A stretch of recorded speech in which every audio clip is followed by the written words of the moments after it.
ये बच्चा, अगर मैं मेटलर्जी की बात करता हूं तो मेटलर्जी का मतलब ही होता है कि किसी भी ओर से मेटल को ऑब्टेन करने की प्रोसेस। तो सबसे पहले हम ये बात करेंगे कि मेटल जो होता है वो नेचर में पाया कैसे जाता है। मेटल नेचर में दो तरीके से पाया जाता है, एक होता है जिसे हम बोलते हैं फ्री स्टेट, एक होता है कंबाइंड स्टेट। जैसे कि आप एग्जाम्पल देख पा रहे हो यहाँ पर कि माना कार्बन की भी अगर मैं बात करूं तो कार्बन भी नेचर में दो तरीके से पाया जाता है। अगर मैं फ्री स्टेट की बात करूं तो जैसे कोल हो गया। अब ये कोल का मतलब मेरा कोल हो गया, डायमंड हो गया, वो बिल्कुल फ्री स्टेट में हो गया। और अगर मैं इसी को कंबाइंड स्टेट में बात करूं तो कई फॉर्म में पाया जाता है, जैसे कैल्शियम कार्बोनेट, उसके अंदर कार्बन है, CO2 की बात कर लो, उसके अंदर कार्बन है। तो इन जनरल भाषा में हम ये समझ सकते हैं कि कोई भी जो मेटल होता है वो दो तरीके से नेचर में पाया जाता है, एक हो गया फ्री स्टेट, एक हो गया कंबाइंड स्टेट। जैसे कि माना मैं अगर बात करूं एग्जांपल गोल्ड के बारे में, तो गोल्ड नेचर में कैसे पाया जाता है, गोल्ड जो होता है वो नेचर में पाया जाता है फ्री स्टेट में। यहां तक की बातें समझ लेने के बाद अब हम चीजों को थोड़ा सा आगे बढ़ते हैं। अब यहाँ पर देखिए कुछ एग्जाम्पल दिए गए हैं, उन एग्जाम्पल को भी थोड़ा समझ लीजिए। जैसे लिखा है कि जो फ्री स्टेट में या नेटिव स्टेट में पाए जाते हैं उनके कुछ एग्जाम्पल लिखे। जैसे हमने कहा माना सिल्वर, कॉपर, गोल्ड, प्लेटिनम, ये सब एग्जाम्पल ऐसे हैं जो फ्री स्टेट में पाए जाते हैं। गोल्ड को अगर तुम देखोगे तो ऐसे छोटे छोटे पार्टिकल जो होंगे वही रॉक एंड मिनरल के अंदर आपको ऑब्टेन हो जाएंगे। कंबाइंड स्टेट की बात करते हैं तो बहुत सारे एटम जो कंबाइंड स्टेट में पाए जाते हैं, जैसे सोडियम की बात कर लो। आप सोडियम जैसे सी वाटर की बात करते हो तो सी वाटर में कैसे पाया जाता है, वो NaCl की फॉर्म में पाया जाता है। बहुत सारे कंपाउंड में मिल जाएगा तुमको सोडियम, जैसे सोडियम सल्फेट की बात कर लो, इनके अंदर सोडियम पाया जाता है। तो ओवरऑल भाषा में हम ये जानेंगे कि कोई भी जो मेटल होता है वो नेचर में दो ही तरीके से पाया जाता है, एक होता है फ्री स्टेट, एक होता है कंबाइंड स्टेट। अगर माना आपके सामने कोई एक ऑब्जेक्टिव क्वेश्चन आ जाए और ये क्वेश्चन आए कि बताओ कौन सा मेटल नेचर में फ्री स्टेट में पाया जाता है, तो आप इन्हीं में से कोई एक ऑप्शन सेलेक्ट कर लोगे। जैसे गोल्ड हो गया, प्लेटिनम हो गया, इनमें से ही कोई एक एग्जाम्पल आपको सेलेक्ट करना पड़ेगा। यहां तक की बातें पढ़ और समझ लेने के बाद चलिए अब हम ये समझने की कोशिश करते हैं कि आखिर और क्या होता है, व्हाट इज मीन बाय और। आप लोगों ने दो वर्ड सुने हुए हैं, एक वर्ड सुना हुआ है जिसे हम और कहते हैं और एक शब्द सुना है जिसे हम मिनरल कहते हैं। लेकिन चलिए यहां पर यह समझने की कोशिश करते हैं कि और मिनरल में डिफरेंस क्या है। जैसे कि माना मैं एक एग्जाम्पल के थ्रू आपको समझाने की कोशिश करता हूं, थोड़ा ध्यान दीजिएगा। हमने माना आपसे यह कहा मेरा प्यारा बच्चा कि माना मेरे सामने दो सोर्स हैं, थोड़ा ध्यान सुनिए। मैंने आपसे ये बोला कि माना मेरे सामने दो सोर्स हैं, एक सोर्स हमने कह दिया S1 है, एक सोर्स हमने कह दिया S1 है जिससे हम गोल्ड को निकाल सकते हैं। वहीं पे एक दूसरा सोर्स है जिसे हम जानते हैं किस नाम से, S2 के नाम से जानते हैं। तो ये दो सोर्स है, दो सोर्स का मतलब कोई भी ऐसे सोर्स जिससे हम मेटल को निकाल सकते हैं, गोल्ड मेटल को निकाल सकते हैं। चलिए मैं पहले से गोल्ड मेटल को निकाल रहा हूँ। हमने कहा कि पहला जो एक सोर्स है मैं इससे गोल्ड मेटल को निकालने की कोशिश करता हूँ। हम जब इससे गोल्ड मेटल को निकालेंगे प्यारा बच्चा, तो मैंने आपसे ये बोला कि माना आपको 5 डेज लग गए, 5 दिन लग गए। 5 दिन लगने के बाद जो गोल्ड निकल के आया वो 30 ग्राम निकल के आया, और जो कॉस्ट लग गई वो लगभग आपकी 1 लाख रुपए का कॉस्टिंग आ गई लगभग। वहीं पे एक दूसरा सोर्स हमने लिया है, हमने कहा कि मैंने इससे भी गोल्ड निकाला, दोनों से हम गोल्ड ही निकाल रहे हैं। हमने इससे गोल्ड निकाला, इसमें केवल आपको 4 दिन लग रहे हैं। गोल्ड जो निकल के आ रहा है वो लगभग 180 ग्राम निकल के आ जा रहा है, और जो कॉस्टिंग आ रही है दैट इज 0.8 लाख, 80,000 के आसपास कॉस्ट आ रही है। तो अगर मैं तुमसे ये पूछूं कि गोल्ड निकालने के लिए कौन सा सोर्स ज्यादा अच्छा है, विच सोर्स इज बेटर, तो आपका आंसर क्या होगा कि कौन सा सोर्स ज्यादा अच्छा है? S2। तो आप लोग बोलोगे सर S2 सोर्स जो है वो ज्यादा अच्छा होगा। क्यों बोलोगे S2 सोर्स ज्यादा अच्छा होता है? क्योंकि S2 वाले सोर्स से गोल्ड एक तो सबसे पहले ज्यादा निकल के आ रहा है, देखिए जल्दी निकल के आ रहा है और कम कॉस्ट लग रहा है। तो इसका मतलब कोई भी सोर्स उसको हम मिनरल कहेंगे। यहां पर अगर मैं बात करूं तो ये दोनों के दोनों सोर्स जो होंगे वो आपस में क्या कहलाएंगे, ये मिनरल कहलाएंगे। हम कहेंगे कि ये भी गोल्ड का मिनरल है और ये भी गोल्ड का मिनरल है। मतलब मिनरल क्या होते हैं, मिनरल कोई भी सोर्स होते हैं जिससे हम गोल्ड को या मेटल को एक्सट्रैक्ट कर सकते हैं। लेकिन एक ऐसा मिनरल जिससे हम गोल्ड को, मेरा प्यारा बच्चा, या फिर मेटल को, गोल्ड ही क्यों, हम किसी भी मेटल की बात करें, जिससे हम मेटल को प्रॉफिटेबली, इजिली और कन्वेंटली निकाल सकते हैं, मतलब प्रॉफिट के साथ इजिली निकाल सके और कन्वेंटली निकाल सके, ऐसे सोर्स को या ऐसे मिनरल को हम एक नाम देते हैं, दैट इज नोन एज ओर। मतलब ओर और मिनरल होते एक ही चीज है। ये कहानी बिल्कुल वैसे है जैसे हम बोलते हैं कि किसी भी मेटल का खराब हो जाना कोरोजन कहलाता है, लेकिन अगर वो कोरोजन आयरन में हो तो उसे रस्टिंग कहते हैं। बिल्कुल वैसा ही कोई भी सोर्स जिससे मेटल को निकाला जा सकता है, हम उस सोर्स को क्या नाम देते हैं मेरा प्यारा बच्चा, मिनरल। लेकिन एक ऐसा सोर्स या एक ऐसा मिनरल जिससे मेटल को प्रॉफिट के साथ इजिली और कन्वेंटली निकाल सके, ऐसे मिनरल को हम एक नाम देते हैं सोर्स। मतलब और कुछ सेलेक्टिव मिनरल हो गए। अब मैं अगर आपसे बोलूं क्या जितने भी और होते हैं वो मिनरल होते हैं, ये सही है सेंटेंस? जितने भी और होते हैं वो मिनरल होते हैं, बिल्कुल सही है। लेकिन मैं अगर ये बोलूं कि क्या सारे के सारे मिनरल और होते हैं, ये गलत है। टेक्निकली ये कभी कभी फिल इन द ब्लैंक में ऐसे करके आ जाता है। कि जितने भी मिनरल होते हैं ये जरूरी नहीं कि वो ओर हो, लेकिन हर ओर जो होगा वो मिनरल होगा। सीधी सी भाषा में एक ऐसा मिनरल जिससे हम मेटल को प्रॉफिटेबली, इजीली और कन्वीनियंटली निकाल सके, ऐसे ही मिनरल को हम एक नाम देते हैं, दैट इज नोन एज ओर। अब यहां तक की बातें पढ़ और समझ लेने के बाद चलिए इसके आगे समझने की कोशिश करते हैं। जैसे आप एल्यूमिनियम की बात करिए, अब यहां पर देखिए एल्यूमिनियम की अगर तुम बात करो तो एल्यूमिनियम के दो मिनरल हैं, आप देख रहे हो, एक का नाम है बॉक्साइट और एक का नाम है क्ले। क्ले के अंदर भी एल्यूमिनियम पाया जाता है और बॉक्साइट के अंदर भी एल्यूमिनियम पाया जाता है, लेकिन जब हमें एल्यूमिनियम इंडस्ट्रियल लेवल पर निकालने की जरूरत महसूस होती है तो हम उसको बॉक्साइट से निकालते हैं, हम क्ले से नहीं निकालते हैं। रीजन क्या है कि क्ले के अंदर एल्यूमिनियम था नहीं था, लेकिन कम क्वांटिटी में था, निकालते तो ज्यादा खर्चा आ जाता, निकालते तो उतना एल्यूमिनियम निकल के भी ना पाता। तो इसी वजह से हम ये कहेंगे कि बॉक्साइट और क्ले दोनों एल्यूमिनियम के मिनरल हैं, लेकिन यहां पर बॉक्साइट जो होगा केवल वही ओर कहलाएगा, और किसका ओर कहलाएगा, एल्यूमिनियम का ओर कहलाएगा। ये बात याद रखिए, क्लियर है मेरा बच्चा? मतलब अब थोड़ा थोड़ा आपको ये आइडिया लग गया होगा क्या कि एक्चुअली में मिनरल कोई भी सोर्स होता है जिससे मेटल को निकाला जा सकता है, लेकिन एक ऐसा मिनरल जिससे मेटल को प्रॉफिटेबली, इजीली और कन्वीनियंटली निकालते हैं, ऐसे मिनरल को हम एक नाम देते हैं, दैट इज नोन एज ओर। चलिए अब आगे बात करते हैं। अब यहां पर बात करिए, यहां पर देखिए कुछ शब्द लिखे हुए हैं, जैसे एक नंबर की डिफिनेशन कभी कभी पूछ लेता है। डिफिनेशन क्या है? डिफिनेशन है that is gang or matrix. एक नंबर में मान आपसे अगर पूछता है कि बताइए गैंग या मैट्रिक्स क्या होता है, what is mean bye gang or matrix, तो हम लोग बोलते हैं कि किसी भी ओर के अंदर, किसी भी ओर के अंदर जो इंप्योरिटी प्रेजेंट होती है, किसी भी ओर के अंदर जो इंप्योरिटी प्रेजेंट होती है, उसी को हम एक नाम देते हैं, that is known as gangue or matrix. अब वो इंप्योरिटी किसी भी टाइप की हो, या हो सकता है कोई दूसरे मेटल हो जाए, या दूसरे नॉन मेटल हो जाए, या वॉट, अगर जो हमने ओर लिया है उस ओर के अंदर जो भी तुम इंप्योरिटी देख रहे होगे, हम उस इंप्योरिटी को एक नाम देंगे, that is known as gangue or matrix. एक अच्छा एक नंबर की डेफिनेशन स्कूल में पूछी जाती थी या एग्जाम में भी आती थी जब ये थ्योरी पेपर बनता था। फिलहाल गैंग और मैट्रिक्स का जो सेंटेंस है वो आपको समझ में आ गया है। अब इसके आगे का पोर्शन में थोड़ा सा शुरू करता हूं, ध्यान दीजिए। यहां तक की बात पढ़ और समझ लेने के बाद प्यारा बच्चा, गैंग और मैट्रिक्स के बाद चले आगे शुरू करता हूं। आगे देखिए क्या कहानी है। आगे जब हम पढ़ते हैं तो यहां पर देखिए और के कुछ टाइप दे रखे हैं। अब इन और के कुछ टाइप की हम बात कर लेते हैं, ध्यान सुनिए। हमारे सामने मेटल कई तरीके के होते हैं। कुछ मेटल ऐसे होते हैं जो बहुत ज्यादा रिएक्टिव होते हैं, कुछ मीडियम रिएक्टिव होते हैं, कुछ लेस रिएक्टिव होते हैं। आप लोगों ने क्लास 10 में एक ऑर्डर पढ़ा था पूरा, जिसको हम बोलते थे मेटल एक्टिविटी सीरीज। उस मेटल एक्टिविटी सीरीज में जो ऊपर की तरफ होते थे वो हाई रिएक्टिव मेटल है, मिड में हो गए, फिर नीचे की तरफ लेस रिएक्टिव मेटल होते थे। यहां पर अगर तुम इनके और को भी देखो तो लगभग कुछ ऐसा ही पाया जाता है। आप देखोगे कि मेटल जो बहुत कम रिएक्टिव होते हैं, जो स्लाइटली रिएक्टिव होते हैं, उनके सल्फाइड की फॉर्म में और मिलेंगे। जैसे कॉपर हो गया, लेड हो गया। कॉपर और लेड तुम अगर देखोगे मेटल एक्टिविटी सीरीज में, इवन वो हाइड्रोजन के नीचे पाए जाते हैं। तो अगर हम कॉपर और लेड की बात करें, ऐसे मेटल जो कम रिएक्टिव होते हैं उनके और ज्यादातर सल्फाइड की फॉर्म में देखने को मिले। इसके अलावा ऐसे और जो जिनकी रिएक्टिविटी थोड़ी मीडियम में होती है, उनको ऑक्साइड की फॉर्म में देखने को मिलता है। ये एक जनरल कॉन्सेप्ट है, ये एक जनरल कॉन्सेप्ट है। मतलब तुम एक जनरली आइडिया लगा सकते हो कि ऑक्साइड में किसके और होंगे, सल्फाइड में किसके और होंगे, या इस तरीके से और किसके होंगे। तो आप देखोगे कि सल्फाइड में ज्यादातर उन मेटल के और होते हैं जो कम रिएक्टिव होते हैं, जो मीडियम रिएक्टिव हैं वो और आपको ज्यादातर ऑक्साइड की फॉर्म में देखने को मिलेंगे, और बहुत ज्यादा जो रिएक्टिव मेटल होते हैं या तो वो कार्बोनेट या हैलाइड की फॉर्म में, इस फॉर्म में और पाए जाते हैं। कार्बोनेट का मतलब CO3 की फॉर्म में, हैलाइड का मतलब हैलोजन की फॉर्म में। There are some exceptions. ये मैं यहाँ जनरल की बात कर रहा हूँ कि जनरल वे में क्या चलता है, तो जनरल वे का प्रोसीजर एक तरीके से चल रहा है। चलिए, जब मैं डाउट पूछने के लिए बोलूंगा तब डाउट पूछेगा। हाँ, बट AO2O3 नहीं, वो मिसप्रिंट है थोड़ा सा, ठीक है, वो एल्यूमिनियम ऑक्साइड है। This is Al2O3। इतना तो कॉमन सेंस लगा ही सकते हो। वो Al2O3 है। एल्यूमिनियम की जो रिएक्टिविटी होती है वो मीडियम में आती है। अब यहाँ पर एक जो सबसे बड़ा टास्क उठता है, जो तुमको याद करना है, जो स्क्रीन पे आप देख रहे हो वो उसमें सारे के सारे मेटल नहीं शो कर रहे, केवल कुछ ही मेटल शो कर रहे हैं, उनके और। आपको क्या करना होगा, जब अपनी रेफरेंस बुक में जाओगे तो बकायदा हर मेटल के और कई सारे लिखे हैं, तो आप देखिए कि 2-2, 3-3 और के नाम तो आपको याद करने पड़ेंगे। वो चार्ट तो आपको याद करना पड़ेगा। वो जरूरी भी क्यों हो जाता है, वो इसलिए भी जरूरी हो जाता है क्योंकि जब आप ऑब्जेक्टिव क्वेश्चन का पैटर्न जो आ रहा है, बेटा ध्यान दीजिए यहाँ पे केवल, अब जो ऑब्जेक्टिव क्वेश्चन का पैटर्न आ रहा है उस पैटर्न में क्या होता है कि 4 ऑप्शन दे रखे होंगे और कहेगा पहचानो इनमें से एल्यूमिनियम का और कौन सा है। तो पता चलता है तुमने याद कर रखा है कि हाँ बॉक्साइड एल्यूमिनियम का और होता था तो टिक कर दोगे, नहीं तो कंफ्यूज रहोगे सब में।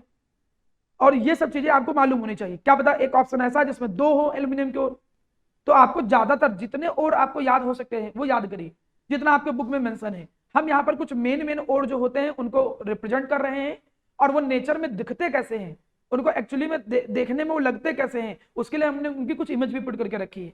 जैसे आप यहाँ पर देखिए एल्युमिनियम का जो मेन ओर होता है दैट इज मेरा बच्चा बॉक्साइट। अगर आप बॉक्साइट ओर को देखो तो बॉक्साइट ओर कुछ इस तरीके का देखने को मिलता है। अगर आप इंडस्ट्री में जाओगे तो बॉक्साइट ओर कुछ ऐसा देखने को मिलेगा। बॉक्साइट ओर के अलावा आप देखिए कॉपर की बात करिए तो कॉपर जो होता है इसका मेन क्यूपराइट ओर हो गया। क्यूपराइट ओर के अलावा अगर देखिए तो क्यूपराइट ओर देखने में कुछ ऐसा होता है। आप आयरन के ओर की बात कर लीजिए तो आयरन में दो आते हैं, एक को हम लोग बोलते हैं मैग्नेटाइट, एक को हम लोग बोलते हैं हेमेटाइट। अच्छा मैग्नेटाइट और हेमेटाइट इसमें याद रखिएगा, हेमेटाइट में Fe2O3 है और मैग्नेटाइट में Fe3O4 है। तो ऐसा ना हो कि कहीं फॉर्मूले से कोई कंफ्यूजन हो जाए।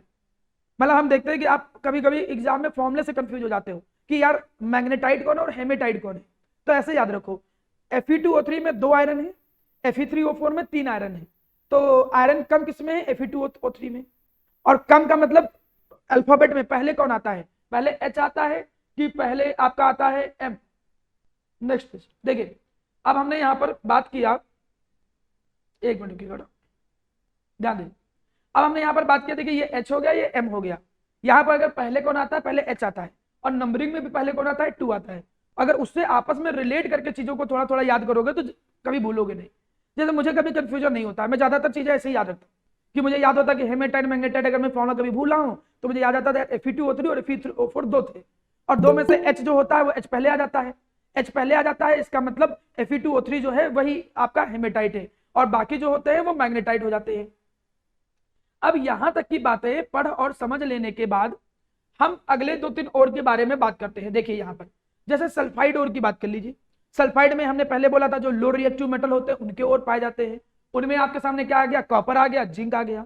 अब कॉपर का जो तुम और देख रहे हो उनमें copper pyrites, copper glance, copper pyrites और कॉपर ग्लैंस मिलता है। तो देखिए कॉपर पायराइट्स कुछ ऐसा होता है। ये जो कॉपर पायराइट्स है उसको एक अलग से नाम याद रखो, इसको हम फूल्स गोल्ड बोलते हैं।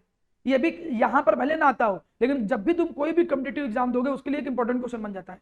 जैसे माना एनडीए दे रहे हो, टीचिंग का कोई एग्जाम दे रहे हो, जो मतलब 12th के बाद आप जो एग्जाम देते हो उनमें मेटलर्जी से ये कई बार मैंने देखा है पूछा गया है कि बताओ कौन सा और ऐसा होता है जिसको हम फूल्स गोल्ड बोलते हैं। मतलब ये थोड़ा बेवकूफ बना देता है गोल्ड जैसा, क्योंकि इसकी अपीयरेंस गोल्ड जैसी होती है। तो आप वहां पर किसको टिक कर दोगे, पायराइट्स। जो कॉपर पायराइट्स होते हैं वो जनरली फूल्स गोल्ड के तौर पे जाने जाते हैं क्योंकि ये इनकी अपीयरेंस जो होती है वो लगभग गोल्ड जैसी होती है, इसीलिए इनको हम फूल्स गोल्ड के नाम से जानते हैं। ये चीज क्लियर याद रखो। इसके अलावा जिंक ब्लेंड देख लीजिए, जिंक ब्लेंड कुछ ऐसा पाया जाता है।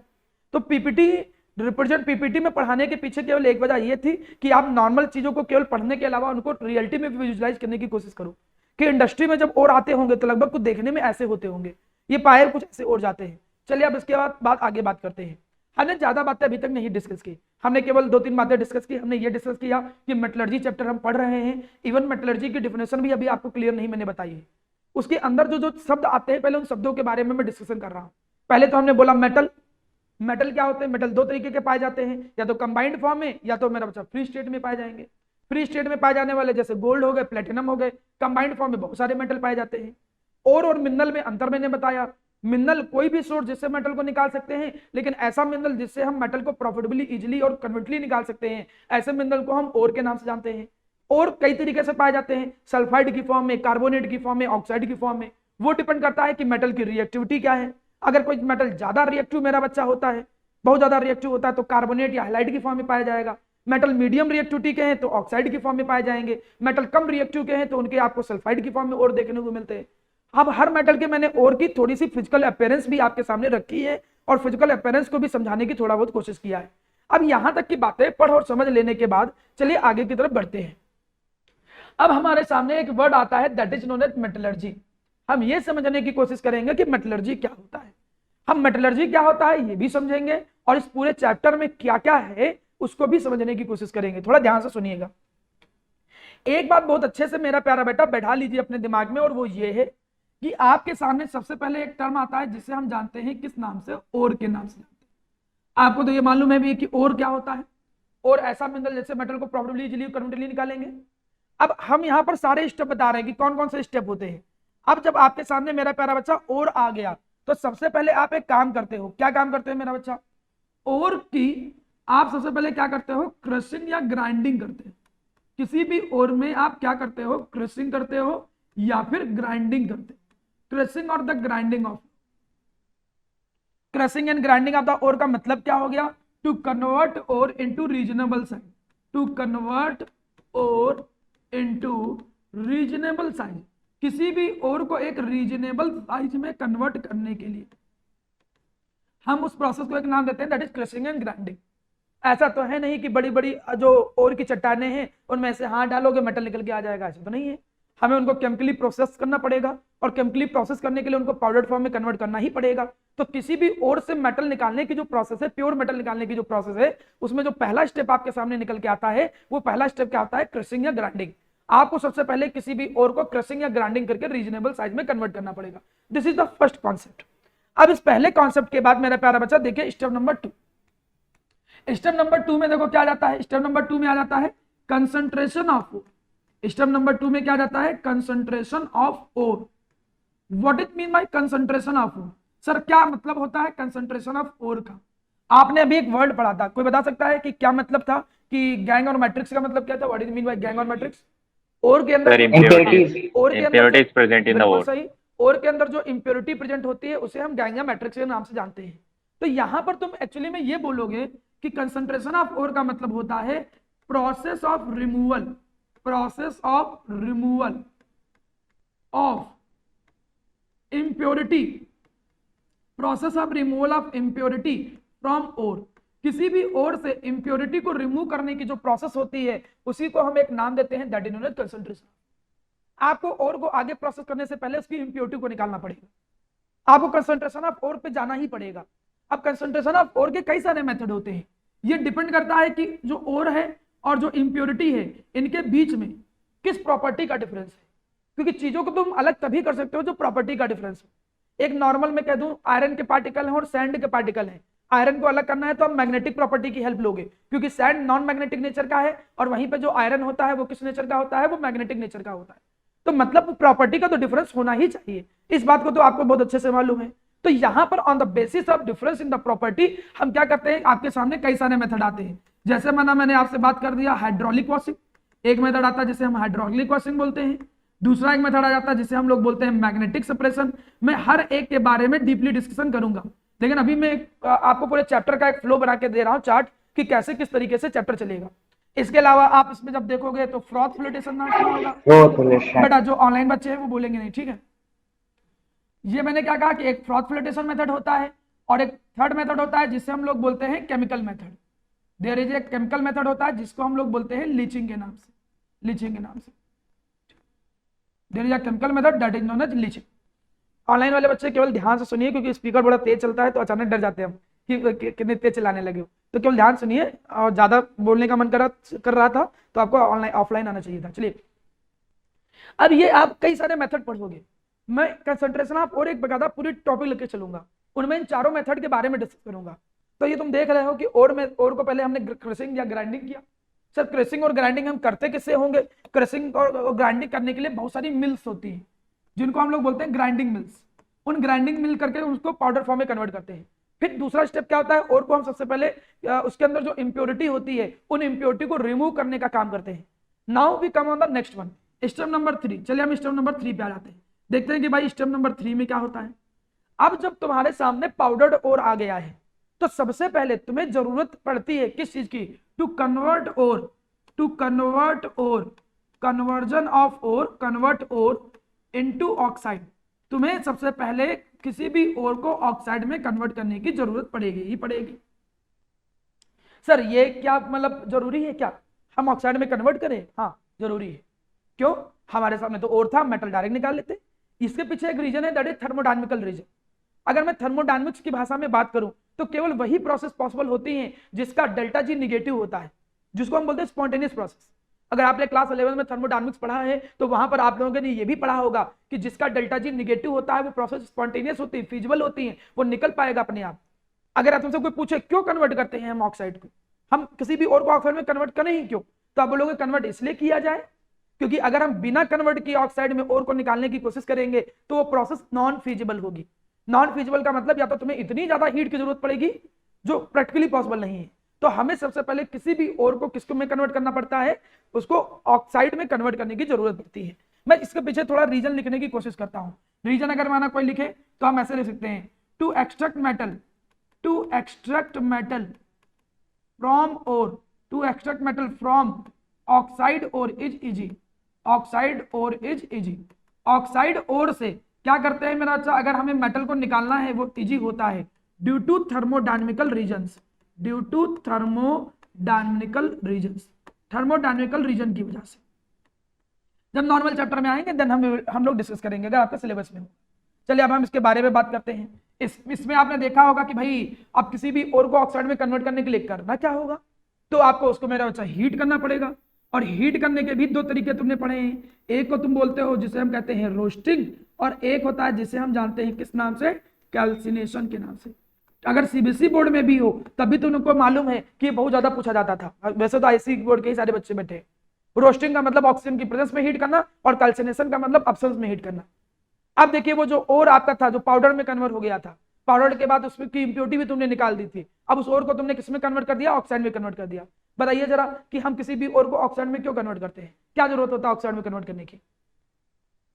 क्योंकि ऑक्साइड के ओर से मेटल को निकालना आसान है, डायरेक्ट ओर से अगर हम मेटल निकालने की कोशिश करेंगे तो वो थर्मोडायनेमिकली पॉसिबल नहीं होता है, वो थर्मोडायनेमिकली अनस्टेबल होता है। यहां तक की बातें पढ़ लेने के बाद जब वो ओर ऑक्साइड में कन्वर्ट हो गया प्यारा बेटा, अब देखिए क्या हो जाता है भाई, अब हम इसका रिडक्शन करेंगे। अब कोई भी ओर ऑक्साइड में है, ऑक्साइड का मतलब दिस इज एमओ, अब हम यहां पर क्या करेंगे, रिडक्शन ऑफ।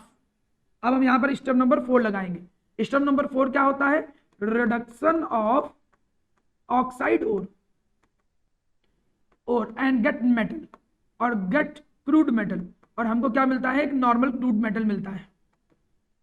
ठीक, इस बात का क्या मतलब हुआ जी, इस बात का ये मतलब हुआ कि अगर तुम्हारे सामने कोई ऑक्साइड आया है जस्ट लाइक दिस, हमने ऐसे कुछ बोला, तो अगर उसमें से तुमको मेटल निकालना है, मेन एम तो यही था मेटल निकालना, अगर तुमको मेटल निकालना है तो ऑक्सीजन को हटाना पड़ेगा, और ऑक्सीजन के हटाने की प्रोसेस को कहते हैं क्या है, रिडक्शन कहते हैं। मतलब सीधी चीज है कि मेटल के ऑक्साइड का तुम्हें क्या करना पड़ेगा, रिडक्शन करना पड़ेगा। जैसे रिडक्शन करोगे तो तुम्हें मेटल मिल जाएगा।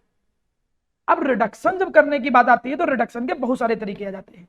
बहुत सारे तरीकों में से जैसे तुम माना जाओगे तो उसमें हम माना बात करेंगे पायरो रिडक्शन, पायरो रिडक्शन हो गया, या पायरोमेटलर्जी करके इसका नाम एक पड़ जाता है, या फिर इसी में हमने कह दिया माना इलेक्ट्रोलिटिक रिडक्शन आ गया, इसी में आ गया एक इलेक्ट्रोलिटिक रिडक्शन आ गया, इसी में एक आ गया स्मेल्टिंग प्रोसेस आ जाता है, जिसमें हम लोग कार्बन या कार्बन मोनोऑक्साइड की मदद से हम as a reducing agent use करते हैं। Reduction by active metal, reduction by some active metal, कुछ जो ज्यादा एक्टिव मेटल होते हैं लाइक एल्युमिनियम, इनसे सबसे हम रिडक्शन करते हैं। तो ये कई सारे रिडक्शन के तरीके हैं। अब कहानी क्या कहता है कि कौन सा किस ओर से तुम मेटल निकाल रहे हो, उनमें हम पता नहीं कौन सा मेथड यूज करें। मतलब देखिए फ्लोचार्ट यही है, आज की क्लास में हम यही फ्लोचार्ट ही केवल डिस्कस करेंगे, बस और कुछ नहीं पढ़ेंगे। आज की क्लास में हम यही फ्लोचार्ट पढ़ेंगे, और जब तुमने फ्लोचार्ट खत्म किया इसका मतलब मेटलर्जी तुम्हारा खत्म हो गया। फिर तो तुम्हें अप्लाई करना है मेथड को। अब पता चला तुम्हारे सामने कोई एक और आ गया, माना आयरन का एक और आ गया, तो अब आयरन का एक और आया तो पहले पाउडर फॉर्म में कन्वर्ट करोगे, कन्वर्ट करने के बाद फिर कंसंट्रेशन ऑफ ओर में आओगे इंप्योरिटी को हटाने के लिए। अब आयरन किस नेचर का होता है, मैग्नेटिक नेचर का, तो मैग्नेट सेपरेशन यूज कर लो। हो सकता है किसी और का और हो तो कोई और मेथड यूज कर लोगे। तो आज की क्लास में तुम सारा बेसिक तो सीख ही लोगे कि सब में होता क्या क्या है। फिर तो बस रटने वाला पोर्शन बचेगा कि कौन से ओर में किस तरीके से मेटल को निकाला जाता है। पढ़ाते समय बेटा पेज 1 पलटा करो, ठीक, यहाँ ध्यान दो। अब हमने क्या बोला, हमने ये बोला कि भाई रिडक्शन करने के इतने सारे तरीके होते हैं, इन तरीके से रिडक्शन कर सकते हैं। ऑक्साइड का रिडक्शन करेंगे और मेटल निकल के आ जाएगा। Now we come on the last step. चलिए लास्ट स्टेप पे आ जाते हैं, स्टेप नंबर 5। अब ये स्टेप नंबर 5 क्या कहता है, हमारे सामने जो मेटल आ गया है, यहाँ पर मेटल तो आ गया है लेकिन ये मेटल प्योर थोड़ी था। ये जो मेटल आया था ये मेटल अभी प्योर नहीं है, ये भी इम्प्योर है, क्रूड मेटल मैंने नाम दिया। फिर हम लास्ट में एक स्टेप लिखते हैं that is known as purification of ore. Last में हम एक स्टेप लिखते हैं that is known as purification of ore. Ore का जो purification of metal, impure metal, जो इम्प्योर मेटल होता है उसका भी हम प्यूरिफिकेशन करेंगे। और जैसे तुम उसका प्यूरिफिकेशन करोगे तो तुम्हें मिल जाएगा मेरा बच्चा क्या, you will get the pure metal, और वो ऑब्टेन कर लोगे जो तुम्हारा एम था, वो ऑब्टेन कर लोगे जो आपका क्या था, एम था। अब प्यूरिफिकेशन की अगर मैं बात करूं तो यहां पर भी बहुत सारे मेथड है। मतलब ऐसा नहीं कि जब तुमने रिडक्शन किया तो मेटल निकल के आ गया लेकिन वो मेटल बहुत बढ़िया नहीं था। क्या हमें प्यूरिफिकेशन हमेशा करना पड़ता है? ऐसा भी कोई जरूरी नहीं है। कुछ रिडक्शन मेथड इतने अच्छे होते हैं कि उनसे अपने आप प्योर मेटल मिल जाता है, जैसे इलेक्ट्रोलिटिक रिडक्शन। अगर तुम इलेक्ट्रोलिटिक रिडक्शन करते हो तो इलेक्ट्रोलिटिक रिडक्शन से जो मेटल निकल के आता है वो जनरली अपने आप में प्योर होता है, उसमें बहुत ज्यादा प्यूरिफिकेशन की करने की जरूरत नहीं होती। अदरवाइज तुम अगर और मेथड यूज करते हो रिडक्शन के तो मेटल तो निकल के आ जाएगा लेकिन वो मेटल प्योर नहीं होगा। तो अगर उसको तुमको प्योरीफाई करना है तो तुम्हें इम्प्योरिटी को हटाना पड़ेगा। इसके लिए कई सारे मेथड तुम पढ़ोगे, जैसे इसमें तुम पढ़ लोगे माना डिस्टिलेशन मेथड हम आपको सिखा देंगे, एक आ जाता है जिसको हम बोलते हैं डिस्टिलेशन मेथड, एक आ जाता है जिससे हम लोग बोलते हैं लिक्वेशन मेथड, इसी में एक आ जाता है जिसको हम लोग बोलते हैं वेपर फेस रिफाइनिंग में दो आ जाते हैं, एक को बोलते हैं मॉन्ड प्रोसेस निकल के लिए, और इसी में एक आ जाता है जिसको हम लोग बोलते हैं वैन अर्कल मेथड, एक आ जाता है जिसको हम कहते हैं वैन अर्कल मेथड, इसी में एक आ जाता है जिसको हम लोग बोलते हैं zone refining, there is one is the zone refining में एक आ जाता है इलेक्ट्रोलिटिक रिफाइनिंग भी आ जाता है, देयर इज अनदर टाइप जिसको हम बोलते हैं इलेक्ट्रोलिटिक रिफाइनिंग। अब तुम देख रहे हो कि ये जो फ्लो चार्ट तुमने देखा है इसमें तुम्हें बहुत सारी चीजें पढ़नी है, जितने भी मैंने वर्ड्स लिखे हैं हर एक टॉपिक है और उन टॉपिक को मुझे कवर करना है। अगर हमने ये सब समझ लिया तो मेटलर्जी चैप्टर खत्म, क्योंकि मेटलर्जी इतना ही होता है, ये जो कंप्लीट प्रोसेस है। इफ समवन आस्क कि मेटलर्जी होता क्या है तो हम बोलेंगे metallurgy is a complete process, all जितने भी तुमने टेक्निकल एंड जितने भी तुमने प्रोसेस किया है, all technical and another process involve during the extraction of, जब तुम क्या कर रहे हो एक्सट्रैक्ट कर रहे हो, extract of pure metal from the ore, pure metal from the ore, ore में से प्योर मेटल को निकालने की process, pure metal from the ore, ore में से प्योर मेटल निकालने की जो प्रोसेस होती है उसको हम एक नाम देते हैं, that is known as metallurgy. उम्मीद करता हूं कि मेटलर्जी अब आपको समझ में आ रहा होगा कि मेटलर्जी एक्चुअली में होता क्या है। मेटलर्जी नॉर्मल नहीं इतना सिंपल जो 10th में पढ़ते थे कि ओर में से मेटल निकाल लिया। मेटलर्जी में बहुत सारे स्टेप है, और अगर देखा जाए तो ये 5 स्टेप तो बेसिक स्टेप है। तुम्हें किसी भी ओर से अगर मेटल निकालना है तो इन स्टेप के थ्रू गुजरना पड़ेगा। हाँ, हो सकता है कि कई में 1-2 स्टेप छोड़ना पड़ जाए, कई में हो सकता है 1-2 स्टेप नहीं फॉलो करना पड़े। जैसे तुम आईयूपीएससी नेमिंग भी करते हो तो कितनी चीजें यूज करते हैं तो मालूम है ना, कि वर्ड रूट हो गया, primary suffix, secondary suffix, primary prefix, secondary prefix, इस तरीके के कई सारी चीजें होती हैं। लेकिन अब उनमें से भी मेरा प्यारा बेटा, उनमें से भी अगर मैं आपसे ये बात करूं कि जरूरी तो नहीं कि आईयूपीएससी में सारे स्टेप यूज हो जाते हो, तो अब आपका जो एम है मेटलर्जी में वो यही है कि इन सारी बातों को समझने की और सीखने की जरूरत है। अगर आपने 1-1.5 घंटा ईमानदारी से प्रॉपर क्लास कर लिया तो आपका ये चैप्टर आज प्रॉपर समझ में आ जाएगा। देखिए मेरा प्यारा बेटा, हमारे सामने जो अभी एक नेक्स्ट मेथड आया है, उस नेक्स्ट मेथड में हम लोग पढ़ेंगे कंसंट्रेशन ऑफ। आप लोगों को जैसा कि मैं पहले ही डिस्कस कर चुका हूं और बता चुका हूं कि कंसंट्रेशन ऑफ ओर का मतलब क्या होता है कि किसी भी ओर के अंदर जो इंप्योरिटी प्रेजेंट होती है, इंप्योरिटी का मतलब गैंग एंड मैट्रिक्स जो प्रेजेंट होता है उसको हटाने की process, the process of the removal of the gangue और the matrix from the ore, ore में से इंप्योरिटी और गैंग और मैट्रिक्स को हटाने की जो प्रोसेस है उसे कंसंट्रेशन ऑफ ओर कहते हैं। किसी भी कंसंट्रेशन ऑफ ओर के पीछे जो प्रिंसिपल होता है वो काम किस पे करता है, किसी भी कंसंट्रेशन ऑफ ओर के पीछे जो प्रिंसिपल है वो इस बेस पे काम करता है कि कौन सी प्रॉपर्टी का डिफरेंस है किसके बीच में, ओर और इंप्योरिटी के बीच में। जब तक ओर और इंप्योरिटी के बीच में प्रॉपर्टी का डिफरेंस नहीं होगा आप अलग कर ही नहीं पाओगे, आप नहीं अलग कर पाओगे उनको। तो there should be the difference in between the property का तो डिफरेंस होना ही चाहिए ओर और इंप्योरिटी के बीच में, तभी तो आप उनको अलग कर पाओगे। तो उन्हीं बेसिस पे देखिए अलग अलग मेथड आपके सामने आए हैं, जिनमें से आप पहला मेथड देख रहे हो, this method is known as hydraulic washing. हम इस मेथड को किस नाम से मेरा बच्चा जानते हैं, इसे हम हाइड्रोलिक वॉशिंग के नाम से जानते हैं, या फिर सिंपली भाषा में बोल दीजिए वॉशिंग विद वाटर। जनरली अगर तुम इस हाइड्रोलिक वॉशिंग को देखो तो इस तरीके का एक जो कंसंट्रेशन ऑफ ओर वाली टेक्निक है वो आप किचन में भी देखते हो। किचन में जब आप चावल और दाल को, उनके अंदर जो लाइट पार्टिकल की इंप्योरिटी होती है उनको अलग करना होता है, तो जो घर में मम्मी होती है वो करती क्या है, वो उसके अंदर थाली में पानी भर देंगी और फिर उसको थोड़ा सा हिलाएंगी डुलाएंगी, और इससे क्या होगा कि जो लाइट पार्टिकल्स होते हैं वो क्या होते हैं, वो पानी के ऊपर आ जाते हैं और फिर उस पानी को हम फ्लो करा देते हैं। उसी वाटर के साथ जो लाइट पार्टिकल की इंप्योरिटी होती है वो रिमूव हो जाती है। मतलब ये जो मेथड है ये कहीं ना कहीं आप लोगों ने भी अपने घरों में इसको जरूर देखा होगा। इंडस्ट्री में बस इसका थोड़ा एक दूसरा रूप आ गया है, चलिए उसको समझने की कोशिश करते हैं। यहाँ पर हाइड्रोलिक वॉशिंग में किया जाता है, यहाँ पर ये वाइब्रेटिंग टेबल होती है, ये जो वाइब्रेटिंग टेबल होती है इनमें ग्रूव्स बने होते हैं, ये ऐसे देखिए इस तरीके के कुछ ग्रूव्स बने हुए हैं। अब होता क्या है कि जो ओर होता है और जिसके अंदर इंप्योरिटी है, ध्यान दीजिएगा, ओर होता है और जो इंप्योरिटी होता है, मैंने पहले भी एक बात बोली कि डिफरेंस तो होना ही चाहिए प्रॉपर्टी में। तो यहां मैं ये मान के चल रहा हूं कि जो ओर होता है ये लाइटर पार्टिकल है, हम ये मान के चल रहे हैं कि जो ओर है वो थोड़े से हल्के हैं, और यहाँ पर जो इंप्योरिटी है, इंप्योरिटी बोले तो गैंग और मैट्रिक्स, ये हमने क्या मान लिए मेरा बच्चा, हैवी मान लिए। अब इस मेथड में क्या होता है कि जैसे ही आप क्या करते हो कि इस वाइब्रेटिंग टेबल के ऊपर ओर और इम्प्योरिटी का जो मिक्सचर होता है उसको डालोगे, तो वाइब्रेटिंग टेबल एक तो वाइब्रेट करती रहती है, ऊपर से वाटर जो है वो फ्लो कर रहा है, हम जेट ऑफ वाटर को फ्लो कराते हैं, और ये जो वाटर फ्लो होगा ये अपने साथ जो लाइटर पार्टिकल होंगे, जो हल्के पार्टिकल होंगे, उनको फ्लो करा के साथ ही में ये कंटेनर, इस कंटेनर में अलग कलेक्ट करके अलग कर देगा। ये तरीका होता है। और हमने माना किसको था लाइटर पार्टिकल, हमने ओर को लाइटर पार्टिकल माना था। तो जो ओर के पार्टिकल होंगे ये इस वाटर के साथ फ्लो करते हुए इस कंटेनर के अंदर क्या हो जाएंगे, स्टोर हो जाएंगे, और जबकि जो इंप्योरिटी होती है वो इंप्योरिटी इन्हीं ग्रुप्स के अंदर क्या हो जाएगी, कलेक्ट हो जाएगी। वो थोड़ी सी भारी थी, वो थोड़े से हैवियर थे, तो वो वाटर के साथ फ्लो नहीं कर पाएंगे। तो सिंपल सा मेथड है। इस मेथड में अगर मैं पूछूं हाइड्रोलिक वॉशिंग का प्रिंसिपल क्या है, तो आप बोलोगे there should be there is the difference between the ore and the impurity. Ore और इंप्योरिटी के बीच में डिफरेंस है ऑफ द वेट की प्रॉपर्टी का या डेंसिटी की प्रॉपर्टी का डिफरेंस। तो पहला जो कंसंट्रेशन ऑफ ओर का मेथड है, इसके बाद हम चलते हैं नेक्स्ट मेथड पे। कंसंट्रेशन के बाद अब अगला मेथड देख लीजिए, अगला मेथड क्या कहता है। इस मेथड में देखिए हमारे सामने आता है द मैग्नेटिक सेपरेशन। मुझे बहुत अच्छे से याद है कि ये मैग्नेटिक सेपरेशन क्लास 10th में सभी बच्चों ने पढ़ा था।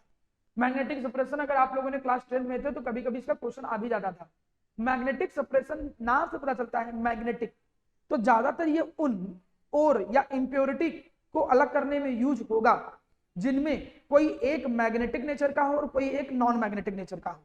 तो सिंपल सी भाषा में मेरा प्यारा बच्चा हम कहते क्या है, सिंपल सी भाषा में हम ये कहते हैं कि ये जो मेथड होता है, दिस मेथड इज, कौन सा method, magnetic separation. Magnetic separation is used for the separation of the impurity from the ore when there is the difference between the magnetic property between the ore and the impurity. अगर ore और impurity के बीच में magnetic property का difference है तब हम इस मैग्नेटिक सेपरेशन टेक्निक को क्या करते हैं प्यारा बच्चा, यूज करते हैं। अब ये मैग्नेटिक सेपरेशन टेक्निक काम कैसे करती है, हाउ दिस टेक्निक वर्क, ये काम कैसे करेगा। इस टेक्निक में हम करेंगे क्या, इस टेक्निक में प्यारा बच्चा हम ये करते हैं कि मान के चलो ये ओर के पार्टिकल है, these are the particle of ore. अब हमने कहा माना ये ओर के पार्टिकल है जिनमें से एक मैग्नेटिक है दूसरा नॉन मैग्नेटिक है, और इसके अंदर माना हमने इंप्योरिटी बोल दिया, दीज आर द इंप्योरिटीज, ये इंप्योरिटीज है, दीज आर द इंप्योरिटी, ये इंप्योरिटीज है। अब यहां पर प्यारा बेटा होता क्या है कि पहले तो हम एक रोटेटिंग बेल्ट यूज करते हैं। ये देखिए दो यहाँ पर पैडल बने हुए हैं, इन दो पैडल के अंदर ऊपर एक बेल्ट लगी हुई है। इसमें भी एक बात ध्यान दो, ये जो दोनों पैडल बने हुए हैं इनमें से ये जो रोलर है दिस इज द मैग्नेटिक, ये मैग्नेटिक है जबकि ये नॉन मैग्नेटिक। ये जो पहला वाला आप देख रहे हो this is magnetic and this is non magnetic. अब आप लोगों ने 10th में ये पढ़ा है कि जनरली जो मिक्सचर आएगा उस मिक्सचर में क्या होगा कि ये मिक्सचर इस बेल्ट के साथ फ्लो करके आएगा, लेकिन इनके अंदर जो भी मैग्नेटिक नेचर का होगा, अगर आप ओर को मैग्नेटिक नेचर मानते हो जैसे हेमेटाइट मैग्नेटाइट ओर, तो ये जो ओर के पार्टिकल होंगे ये इस बेल्ट के साथ ये मैग्नेटिक रोलर के ज्यादा क्लोज आएंगे क्योंकि वो मैग्नेटिक रोलर के साथ स्टिक करेंगे मैग्नेटिक प्रॉपर्टी के कारण, और वो उसके क्लोज होते हुए ये इस वाले कंटेनर में गिर जाएंगे। लेकिन जो नॉन मैग्नेटिक पार्टिकल थे, नॉन मैग्नेटिक पार्टिकल वो तो मैग्नेट के साथ स्टिक करते नहीं है, और जब वो मैग्नेट के साथ स्टिक नहीं करेंगे तो वो एक पैराबोलिक फॉर्म में दूर जाके गिर जाएंगे। तो जो नॉन मैग्नेटिक पार्टिकल होते हैं वो इस मैग्नेटिक रोलर से दूर गिरते हैं, और जो मैग्नेटिक हैं वो इस रोलर के पास वाले कंटेनर के अंदर गिर जाते हैं। इस तरीके से देखिए आपने मैग्नेटिक और नॉन मैग्नेटिक चीजों को अलग कर लिया। और इंप्योरिटी के अंदर अगर मैग्नेटिक प्रॉपर्टी का डिफरेंस है तो आप मेथड यूज करोगे that is known as magnetic separation. आप यहां पर मैग्नेटिक सेपरेशन की टेक्निक का यूज करोगे। चलिए आगे बढ़ते हैं।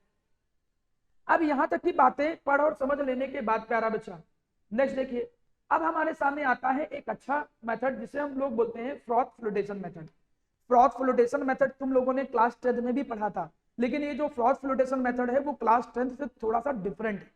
डिफरेंट का मतलब है वही चीज, लेकिन इनके कॉन्सेप्ट को तुम्हें और थोड़ा इनहेंस करना पड़ेगा। इसमें कुछ ऐसे टर्मिनोलॉजी भी नई नई सीखोगे जो आपने 10th में नहीं पढ़ी थी। चलिए शुरू करते हैं फ्रॉथ फ्लोटेशन मेथड। सबसे पहले जब हम बात करते हैं फ्रॉथ के बारे में तो फ्रॉथ का मतलब होता है झाग।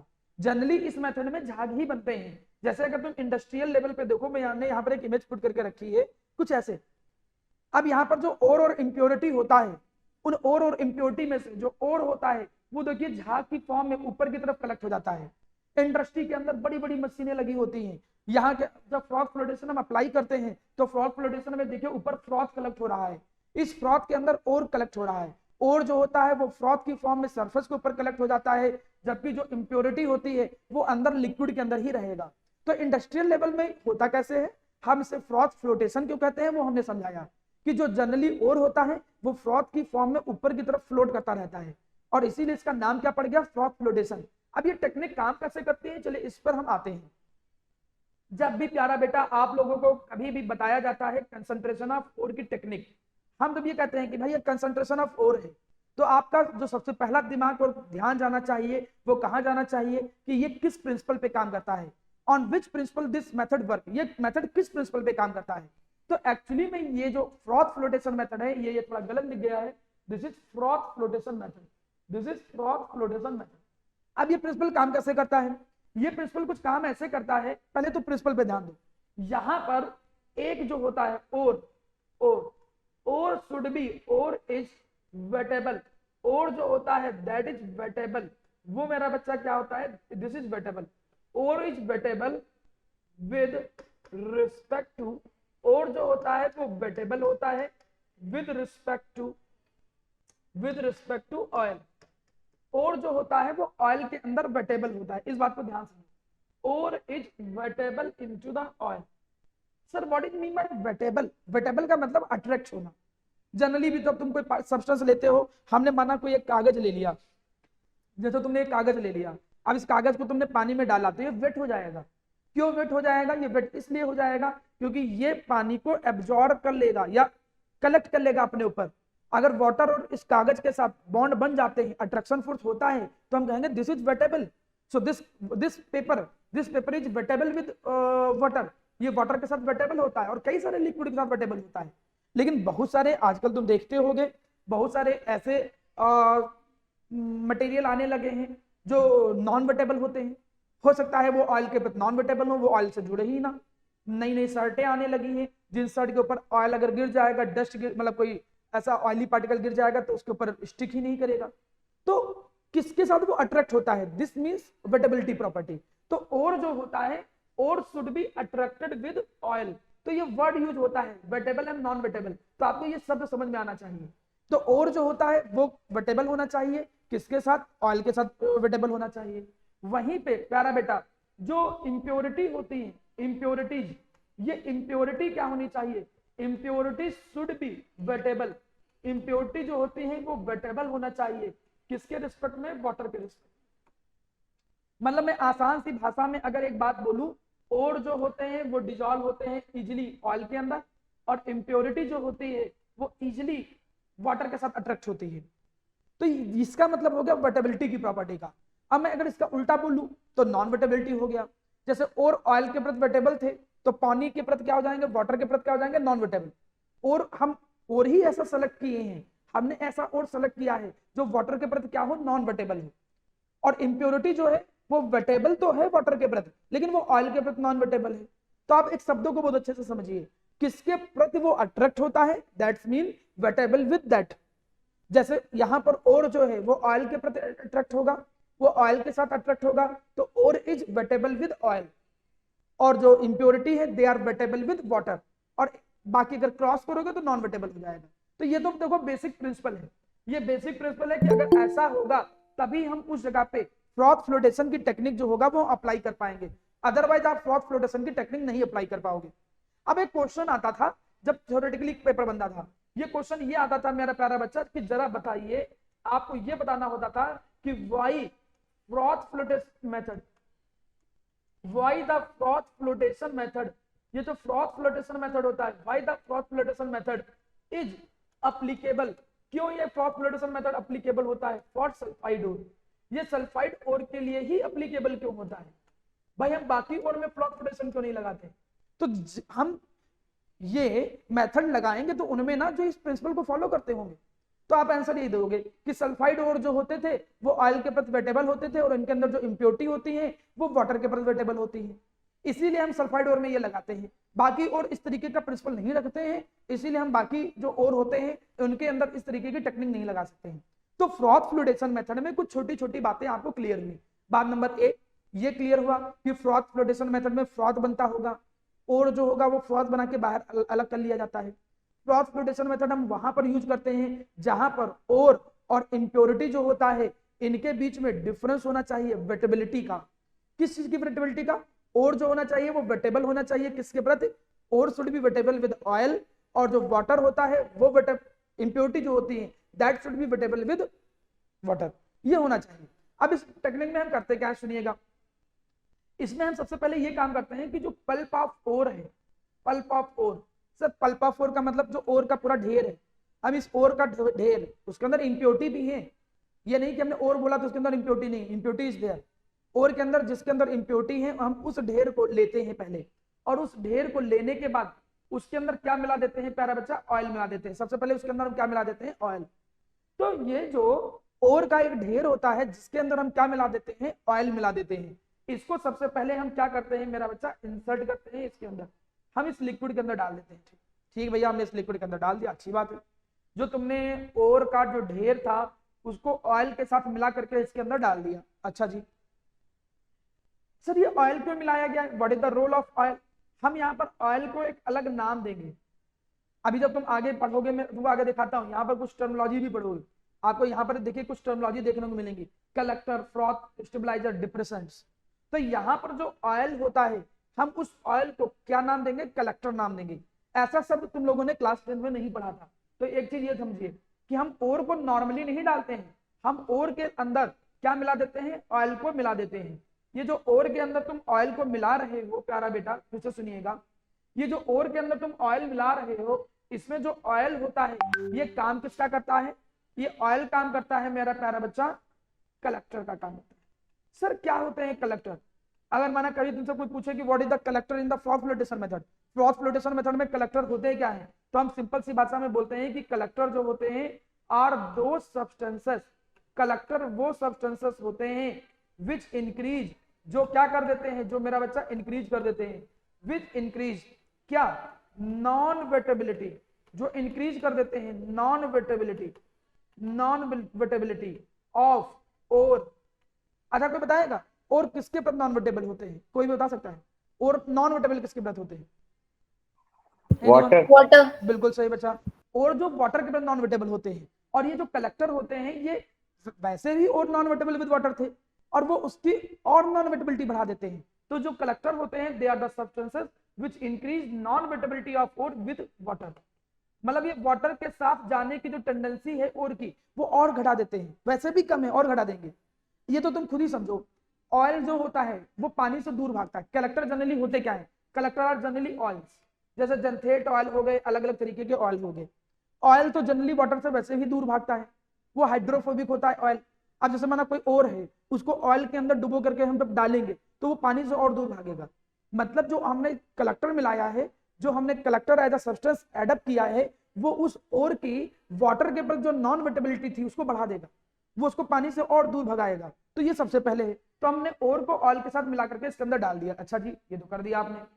अब इसमें और तुम डायग्राम में क्या देख रहे हो, आप देख रहे हो कि यहाँ पर एक रोटेटिंग पैडल है।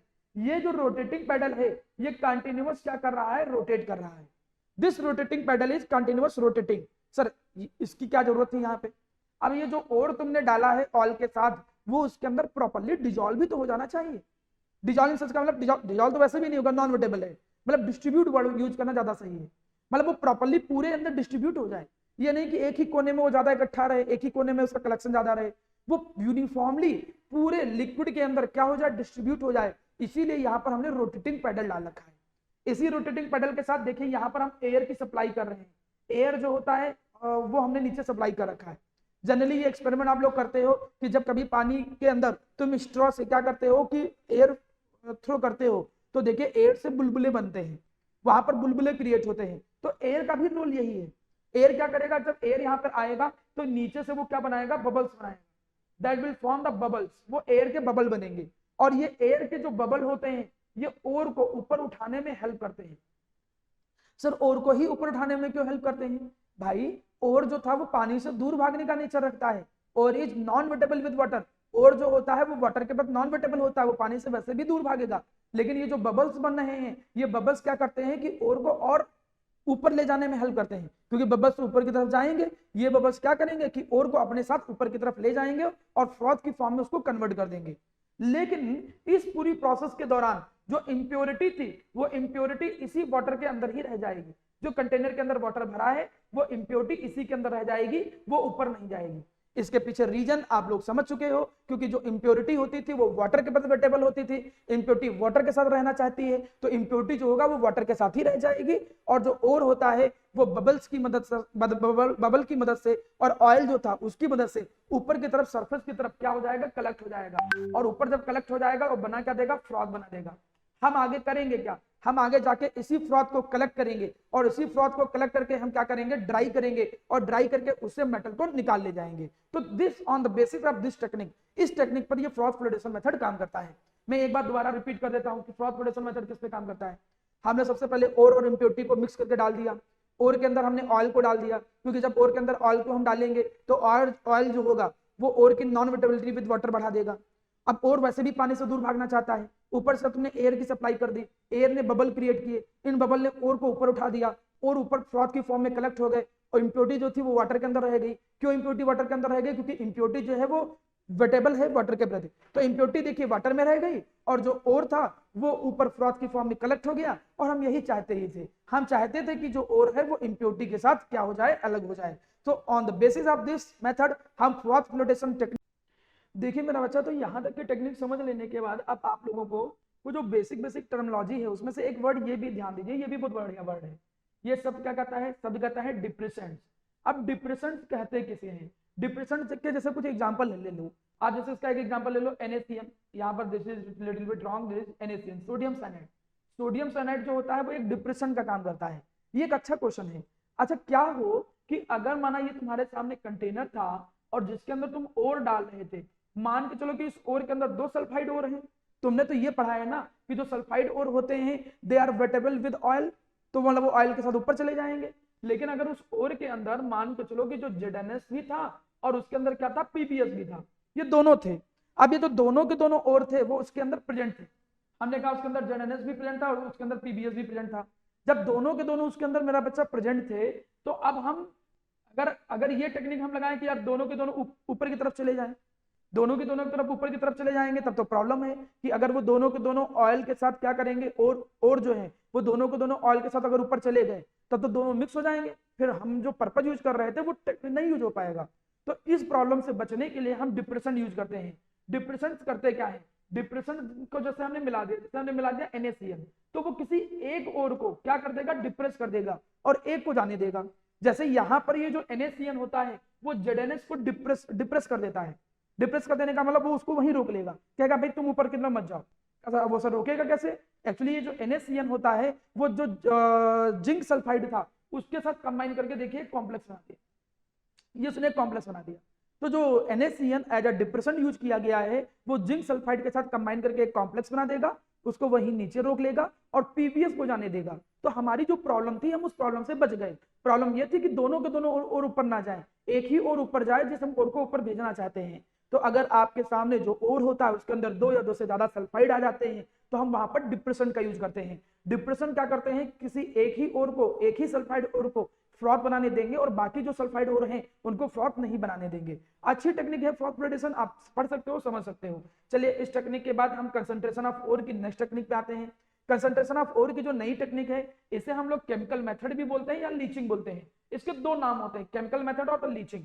अब पहले इसका प्रिंसिपल देखो, प्रिंसिपल क्या काम करता है। इसका प्रिंसिपल ये बोलता है कि जो ओर होता है, ओर मेरा बच्चा, दैट इज, वो मेरा बच्चा क्या है, दैट इज सॉल्यूबल, वो बहुत इजीली सॉल्यूबल हो जाता है विद अ सुटेबल रीजन। एक किसी फिक्स रीजन के अंदर जो ओर होगा या तो वो उसके अंदर सॉल्यूबल हो जाए या तो इम्प्योरिटी उसके अंदर सॉल्यूबल हो जाए, 2 ही में से है। मतलब यहाँ डिफरेंस किस चीज का है, ओर और इम्प्योरिटी के बीच में डिफरेंस होगा तभी तो अलग कर पाओगे। डिफरेंस इस चीज का है कि हमने माना कोई एक लिक्विड ले लिया, जैसे कि हमने आपको एक एग्जांपल दिया, हमने कहा कि माना ये कोई लिक्विड है, ओर और इम्प्योरिटी 2 चीजें हैं, दोनों इसके अंदर गई। अब डिफरेंस इस चीज का है कि ओर और इम्प्योरिटी में से कोई एक ऐसा होता है जो उस लिक्विड के अंदर क्या है, सॉल्युबल है, और दूसरा सॉल्युबल नहीं है। जैसे कि हम मान के चलते हैं कि ओर सॉल्युबल है, इम्प्योरिटी सॉल्युबल नहीं है। अब देखिए कैसे काम करेगा ये टेक्निक। अब यहाँ पर ये हम 1-2 पे अप्लाई करके बताते हैं। जैसे आपने इस टेक्निक को अप्लाई किया किस पे, केमिकल मेथड या लीचिंग मेथड को अप्लाई किया किसके ऊपर, एल्यूमिनियम के ऊपर। अब एल्यूमिनियम जो होता है वो पाया जाता है और में कैसे, बॉक्साइड की फॉर्म में पाया जाता है। तो हम लोगों ने यहाँ पर काम क्या किया, हम लोगों ने यहाँ पर ये काम किया कि ये जो बॉक्साइट ओर था, थोड़ा ध्यान दीजिएगा, ये जो बॉक्साइट ओर था, उस बॉक्साइट ओर को एक सुटेबल रीजन के अंदर डाल दिया। वो सर सुटेबल रीजन किसका है? वो सुटेबल रीजन देखिए NaOH का एक्वा सॉल्यूशन, सोडियम हाइड्रोक्साइड का जो एक्वा सॉल्यूशन है, उस सोडियम हाइड्रोक्साइड के एक्वा सॉल्यूशन के अंदर हमने बॉक्साइट ओर को डाल दिया। यहाँ पर लिखा तो Al2O3 है, लेकिन एक्चुअली में यहाँ पर प्यारा बच्चा इसके साथ इंप्योरिटी भी है। देखिए ये बच्चे कभी कभी इक्वेशन तो समझ नहीं पाते हैं। Al2O3 लिखा था, लेकिन जब आप केमिकली डालोगे तो एल्युमिनियम ऑक्साइड बॉक्साइट और जो है उसके अंदर इंप्योरिटी भी होंगी, लेकिन जो कॉम्प्लेक्स बना रहा है वो केवल Al2O3 बना रहा है। Al2O3 जो होगा वो तो उस लिक्विड के साथ क्या बना देगा? कॉम्प्लेक्स बना देगा, लेकिन इंप्योरिटी जो होंगी वो कॉम्प्लेक्स नहीं बनाएंगी। अब इसमें हुआ क्या कि ये जो बॉक्साइट ओर था, इस बॉक्साइट ओर ने इस लिक्विड के साथ कंबाइन किया, और कंबाइन करके देखिए क्या बना दिया मेरा प्यारा बच्चा? एक कॉम्प्लेक्स जो है उस कॉम्प्लेक्स को बना दिया। लेकिन इंप्योरिटी जो होंगी वो उस लिक्विड के अंदर या सोडियम हाइड्रोक्साइड के अंदर कंबाइन नहीं होंगी, और वो सोडियम हाइड्रोक्साइड के साथ मिक्स नहीं होंगी। तो इस तरीके से ये टेक्निक काम करता है। टेक्निक काम कैसे करता है कि ओर और इंप्योरिटी जो होता है, हम उस ओर और इंप्योरिटी को सबसे पहले एक लिक्विड के अंदर डाल देते हैं, और तो उस लिक्विड के साथ कंबाइन करके कॉम्प्लेक्स बना देता है, लेकिन इंप्योरिटी नहीं कंबाइन करेगा। अब इस कॉम्प्लेक्स को तुम इजीली निकाल सकते हो। तुमने उस कॉम्प्लेक्स को इजीली निकाल लिया, तुमने उस कॉम्प्लेक्स को CO2 के साथ न्यूट्रलाइज किया, और न्यूट्रलाइज करके देखिए वहां से सेपरेट आउट करके निकाल लिया। अब जब सेपरेट आउट करके निकालोगे और इसको देखो हीट करोगे, देखो वो तुमको प्योर ओर मिल गया। अब इसके अंदर तुम्हारे पास इंप्योरिटी नहीं है। मतलब टेक्निक को खाली ध्यान से समझिएगा, जब इंडिविजुअली मेथड पे जाएंगे तब डिस्कस करेंगे। कहानी क्या कहता है? कहानी ये कहता है कि और जिसके अंदर इंप्योरिटी थी उसको उठाओ, एक लिक्विड के अंदर डालो, और उस लिक्विड के साथ कंबाइन करके कॉम्प्लेक्स बना देगा। उस कॉम्प्लेक्स को अलग करना पॉसिबल है। इंप्योरिटी जो होगी वो कॉम्प्लेक्स नहीं बनाएगी। इंप्योरिटी लिक्विड के अंदर है तो, लेकिन वो कॉम्प्लेक्स नहीं है। कॉम्प्लेक्स को किसी और चीज के साथ कंबाइन करके अलग कर लिया हमने। अब कॉम्प्लेक्स जब अलग हो गया, उसको हीट करके तुम और निकाल लो। अब जो और निकला है, मतलब यहाँ पर जो तुम और देख रहे हो, आपको सर यही चीज हम यहाँ देख रहे हैं लास्ट में, और यही चीज हम यहाँ देख रहे हैं, बट इन दोनों में देखो डिफरेंस है। वो जो Al2O3 तुम बॉक्साइट देख रहे हो उसके अंदर इंप्योरिटी है, लेकिन यहाँ पर जो Al2O3 निकल के आया है इसके अंदर इंप्योरिटी नहीं है। तो केमिकल मेथड लगभग इस टेक्निक पे काम करता है। सिमिलरली जैसे तुमने अप्लाई किया है किसके अंदर? एल्यूमिनियम में अप्लाई किया है, वैसे ही देखिए हम अगर इसको अप्लाई करते हैं किसके ऊपर? सिल्वर के ऊपर, तो हम इस प्रोसेस को एक नाम दे देते हैं, मैक अर्थर प्रोसेस के नाम से जानते हैं इसको। उसमें भी कुछ किया नहीं गया। देखिए अगर तुम ध्यान से देखो, सेम टेक्निक को यूज किया गया है, सेम टेक्निक का यूज किया गया है। सेम टेक्निक का यूज करने का मतलब जैसे कि ये मान के चलो दिस इज द ओर, ये ओर है, सिल्वर का ओर है, और वैसे भी तुमको बताया गया था कि जो कॉपर होते हैं, सिल्वर होते हैं, इनके जो ओर होते हैं वो सल्फाइड की फॉर्म में पाए जाते हैं।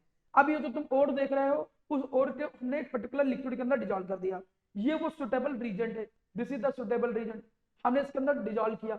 जब हम इसके अंदर डिजोल्व करेंगे तो कॉम्प्लेक्स बना, लेकिन जो कॉम्प्लेक्स बना है इसमें क्या हुआ? इसमें यह हुआ प्यारा बेटा कि जो इंप्योरिटी थी इसके अंदर वो कॉम्प्लेक्स नहीं बना पाई। इंप्योरिटी उसी लिक्विड के अंदर है। अब ये जो कॉम्प्लेक्स बना है मेरा बच्चा, ये जो कॉम्प्लेक्स बना है, ये जो कॉम्प्लेक्स बना है, इस कॉम्प्लेक्स में से हम क्या करेंगे? ओर को अलग कर लेंगे। इस कॉम्प्लेक्स से देखो हमने ओर को क्या कर लिया? अलग कर लिया, या डायरेक्ट मेटल को अलग कर लेंगे। और तो छोड़िए, अब हमने उससे डायरेक्ट मेटल को अलग कर लिया। देखिए ये जो लास्ट वाली रिएक्शन है, दिस इज नॉट लीचिंग, ये लीचिंग नहीं है। लीचिंग केवल इतना भर का है कि ओर को तुमने क्या कर दिया? एक सुटेबल रीजन के अंदर डाल दिया, जो ओर है वो सुटेबल रीजन के साथ कंबाइन करके कॉम्प्लेक्स बना दे, इंप्योरिटी कॉम्प्लेक्स ना बना पाए, बस। अब उस कॉम्प्लेक्स को हम कैसे अलग करते हैं? उस कॉम्प्लेक्स से हम मेटल को कैसे निकालते हैं? That is the another part. जैसे यहाँ पर हमने डायरेक्ट इसको रिड्यूस कर दिया है। तुम ये देखिए इस रिएक्शन को याद रखो, तुम इस रिएक्शन को याद रखो। मैं आगे चल के याद दिलाऊंगा अभी थोड़ी देर बाद कि बेटा देखो एक रिएक्शन था। इस रिएक्शन की खास बात तुम क्या देख रहे हो कि ये जो मोर इलेक्ट्रोपॉजिटिव मेटल है, ये क्या कर रहा है? ये कॉम्प्लेक्स में से इस सिल्वर को देखो क्या कर दे रहा है? हटा दे रहा है। ये Ag को हटा दे रहा है। बस इतना याद रखो कि ये जो जिंक है वो Ag को रिप्लेस कर दे रहा है कॉम्प्लेक्स से। ये कहां पर हम यूज करेंगे वो बात की बात है। ओवरऑल मैं मान के चलता हूं कि केमिकल मेथड जो है वो आपको समझ में आ गया। केमिकल मेथड में हम लोग करते क्या है? केमिकल मेथड में सिंपली हम लोग ओर और इंप्योरिटी को जो होता है एक पर्टिकुलर लिक्विड के अंदर डालते हैं, और तो उस लिक्विड के साथ कंबाइन करके कॉम्प्लेक्स बना देता है, इंप्योरिटी कॉम्प्लेक्स नहीं बनाता है। फिर हम उस कॉम्प्लेक्स को अलग कर लेंगे किसी टेक्निक के थ्रू, और उस कॉम्प्लेक्स से हम ओर को हटा ले जाएंगे या मेटल निकालेंगे। तो इस तरीके से ओर और इंप्योरिटी को अलग करते हैं। 4 मेथड तुमने कंसंट्रेशन ऑफ ओर में सीखे हैं। सबसे पहले हाइड्रोलिक वॉशिंग, उसमें डेंसिटी का डिफरेंस था। दूसरा मैग्नेटिक सेपरेशन, मैग्नेटिक प्रॉपर्टी का डिफरेंस था। तीसरा आप लोगों ने सीखा है कि that is froth flotation, sulphide ore के लिए उसमें वेटेबिलिटी का डिफरेंस था। चौथा मेथड सीखा केमिकल प्रॉपर्टी, लीचिंग मेथड, जिसमें तुमने क्या सीखा कि सॉल्युबिलिटी का डिफरेंस होता है इन अ पर्टिकुलर रीजन। इतनी बातें पढ़ और समझ लेने के बाद अब देखिए आप लोगों को मैंने पुराने में ये बता रखा है कि तुम किसी भी ओर के ऊपर क्या क्या चीजें अप्लाई करते हो, कौन कौन से स्टेप। आपको ये बात बहुत अच्छे से पता होगी, जब हम ओर से इंप्योरिटी को निकाल लेते हैं 2 स्टेप तुम क्रॉस कर चुके हो। पहला स्टेप ओर को पाउडर फॉर्म में कन्वर्ट करना, ग्राइंडिंग, वो तुम कर चुके हो। ग्राइंडिंग के साथ उस ओर में से इंप्योरिटी को निकालना, जिसको बोलते थे कंसंट्रेशन ऑफ ओर। उस कंसंट्रेशन ऑफ ओर में 4 टेक्निक सीख चुके हो। अब कंसंट्रेशन ऑफ ओर के बाद जो ओर निकल के आता है, जिससे इंप्योरिटी निकल चुकी है, तुम उस ओर से मेटल को डायरेक्ट नहीं निकालोगे। तुम उस ओर में से मेटल को डायरेक्ट निकालने से पहले उसको तुम कन्वर्ट करोगे। किसमें कन्वर्ट करोगे? ऑक्साइड में कन्वर्ट करोगे। देखिए तो जो अगला स्टेप है वो यही है कि हमें जो कंसंट्रेटेड ओर है, अगर हमें उससे मेटल को निकालना है, क्रूड मेटल को निकालना है, तो उसमें दो स्टेप आ जाते हैं। ये जो अब कंसंट्रेटेड ओर निकल के आया है, इंप्योरिटी हटा दिया है तुमने, उस कंसंट्रेटेड ओर से अगर तुमको निकालना है मेटल को, तो तुम्हें फिर अगले 2 स्टेप पे निकलना पड़ेगा। पहला स्टेप क्या है कि उस ओर को तुम्हें कन्वर्ट करना पड़ेगा किसमें? मेटल के ऑक्साइड में। और फिर मेटल ऑक्साइड का क्या करना पड़ेगा? रिडक्शन करना पड़ेगा। तो चलिए पहले स्टेप पे हम आ जाते हैं। ये पहला स्टेप क्या कहता है? पहला स्टेप ये कहता है कि भैया हम सबसे पहले उस ओर को मेटल ऑक्साइड में कन्वर्ट करेंगे। क्या यहाँ पर कोई ऑनलाइन बच्चा है जो बता सकता है कि हम क्यों इस ओर को मेटल ऑक्साइड में कन्वर्ट करते हैं? ये मैं क्लास में बोला हूँ शायद, कि क्या जरूरत है कि हम ओर को पहले मेटल ऑक्साइड में कन्वर्ट करें। हम ओर से डायरेक्ट मेटल क्यों नहीं निकालते? नहीं याद आ रहा है? कोई बात नहीं। तो देखिए हीट का कुछ होता है। हाँ बिल्कुल सही श्रेय। एक्चुअली इसमें जो कॉन्सेप्ट था दैट इज थर्मोडायनेमिकल कॉन्सेप्ट। इसमें जो कॉन्सेप्ट था दैट इज थर्मोडायनेमिकल कॉन्सेप्ट। आप सर ये थर्मोडायनेमिकल कॉन्सेप्ट क्या कहता है? आप लोगों ने थर्मोडायनेमिक्स पढ़ा था, आप लोगों को शायद मालूम हो कि बहुत सारी प्रोसेस ऐसी होती हैं जो फिजिबल होती हैं, बहुत सारी फिजिबल नहीं होती। मैंने अगर एक रिएक्शन लिखा, मैंने कहा कि एक हमने रिएक्शन लिखा H कन्वर्टेड इनटू B। अब उस रिएक्शन में कुछ एंथैल्पी का चेंज होगा, या तो एनर्जी निकलेगी या तो एब्जॉर्ब होगी एंड व्हाटएवर। तो अगर तुम उस रिएक्शन में डेल्टा जी निकालो, डेल्टा जी तुम लोगों ने पढ़ा है, तुम लोग जानते हो, इससे बोलते हो गिब्स फ्री एनर्जी। इसे हम लोग क्या बोलते हैं? Gibbs free energy. क्लास 11 में गिब्स फ्री एनर्जी के नाम से जानते हैं। और वहां पर आप लोगों ने ये बात भी पढ़ी थी कि अगर किसी भी प्रोसेस में डेल्टा जी निगेटिव निकल के आ जाए तो वो प्रोसेस जो होती है दैट इज स्पॉन्टेनियस। वो प्रोसेस क्या होती है? स्पॉन्टेनियस। और अगर डेल्टा जी मेरा बच्चा माना पॉजिटिव निकल के आ जाए, ग्रेटर देन 0 पॉजिटिव निकल के आ जाए, तो प्रोसेस क्या होती है? Non spontaneous. वो प्रोसेस क्या होती है? Non spontaneous. इस बात का क्या मतलब है? स्पॉन्टेनियस होने का मतलब जल्दी हो जाना, अपने आप हो जाना। बहुत सारी रिएक्शन तुम देखते होगे, रिएक्टेंट तुमने मिलाया, रिएक्शन हो गई। लेकिन वहीं पे बहुत सारी रिएक्शन ऐसी होती हैं जिनमें तुमने रिएक्टेंट मिलाया, रिएक्शन नहीं हो रही है। और नहीं हो रही तो या तो फिर तुम उसको हीट करो एक्स्ट्रा, तुम एक्सट्रीम कंडीशन दो, अलग से ये करना पड़ जाता है। तो वो रिएक्शन, वो प्रोसेस जो इजिली अपने आप हो जाती है उसको बोलते हैं स्पॉन्टेनियस प्रोसेस, और जो इजिली अपने आप नहीं होती उनको बोलते हैं नॉन स्पॉन्टेनियस प्रोसेस। स्पॉन्टेनियस के लिए एक वर्ड और है दैट इज फीजिबल। तो हम बोलेंगे क्या? एक्चुअली हम ये बोलेंगे कि अगर तुम ये चाहते हो कि तुम ओर में से, ध्यान दो, अगर तुम ये चाहते हो कि तुम ओर में से डायरेक्ट मेटल को निकाल लो, तुम्हारे मन में ये फीलिंग आ रही है कि हम ओर को हीट करें या कुछ भी टेक्निक लगाएं, हम ओर में से डायरेक्ट मेटल को निकाल लें, तो आप बोलोगे नहीं, ओर में से अगर तुम डायरेक्ट मेटल निकालना चाहते हो तो उसका डेल्टा जी क्या होता है? पॉजिटिव होता है। मतलब वो रिएक्शन जो होती है वो जनरली नॉन फीजिबल होती है, या तो बहुत कठिन होगी या तो होगी ही नहीं। जबकि अगर तुम्हारे सामने जो ऑक्साइड ओर है, अगर तुम्हारे सामने कोई ऑक्साइड का ओर है और उससे तुम मेटल को निकालना चाहते हो, तो उस प्रोसेस का जो डेल्टा जी होता है वो हाईली निगेटिव होता है, जिसके लिए वो प्रोसेस स्पॉन्टेनियस हो जाएगी, मतलब आराम से वो रिएक्शन हो जाएगी। मतलब मैं मान के चल रहा हूं कि अब अगर तुमसे कोई पूछे कि आखिर जरूरत क्या होता है रोस्टिंग कैल्सिनेशन, सर ये रोस्टिंग कैल्सिनेशन क्या है? रोस्टिंग कैल्सिनेशन किसी भी ओर को ऑक्साइड में कन्वर्ट करने के तरीके हैं। और तुमसे कोई पूछे कि क्या जरूरत है कि किसी भी हम ओर को ऑक्साइड में कन्वर्ट करें, तो आप कहोगे कि किसी भी ओर को ऑक्साइड में कन्वर्ट करने के पीछे जो सबसे बड़ा रीजन है वो थर्मोडायनेमिकल कॉन्सेप्ट है, कि अगर हम डायरेक्ट ओर से मेटल को निकालते हैं उसका डेल्टा जी पॉजिटिव हो जाता है, वो प्रोसेस स्पॉन्टेनियस नहीं होती है।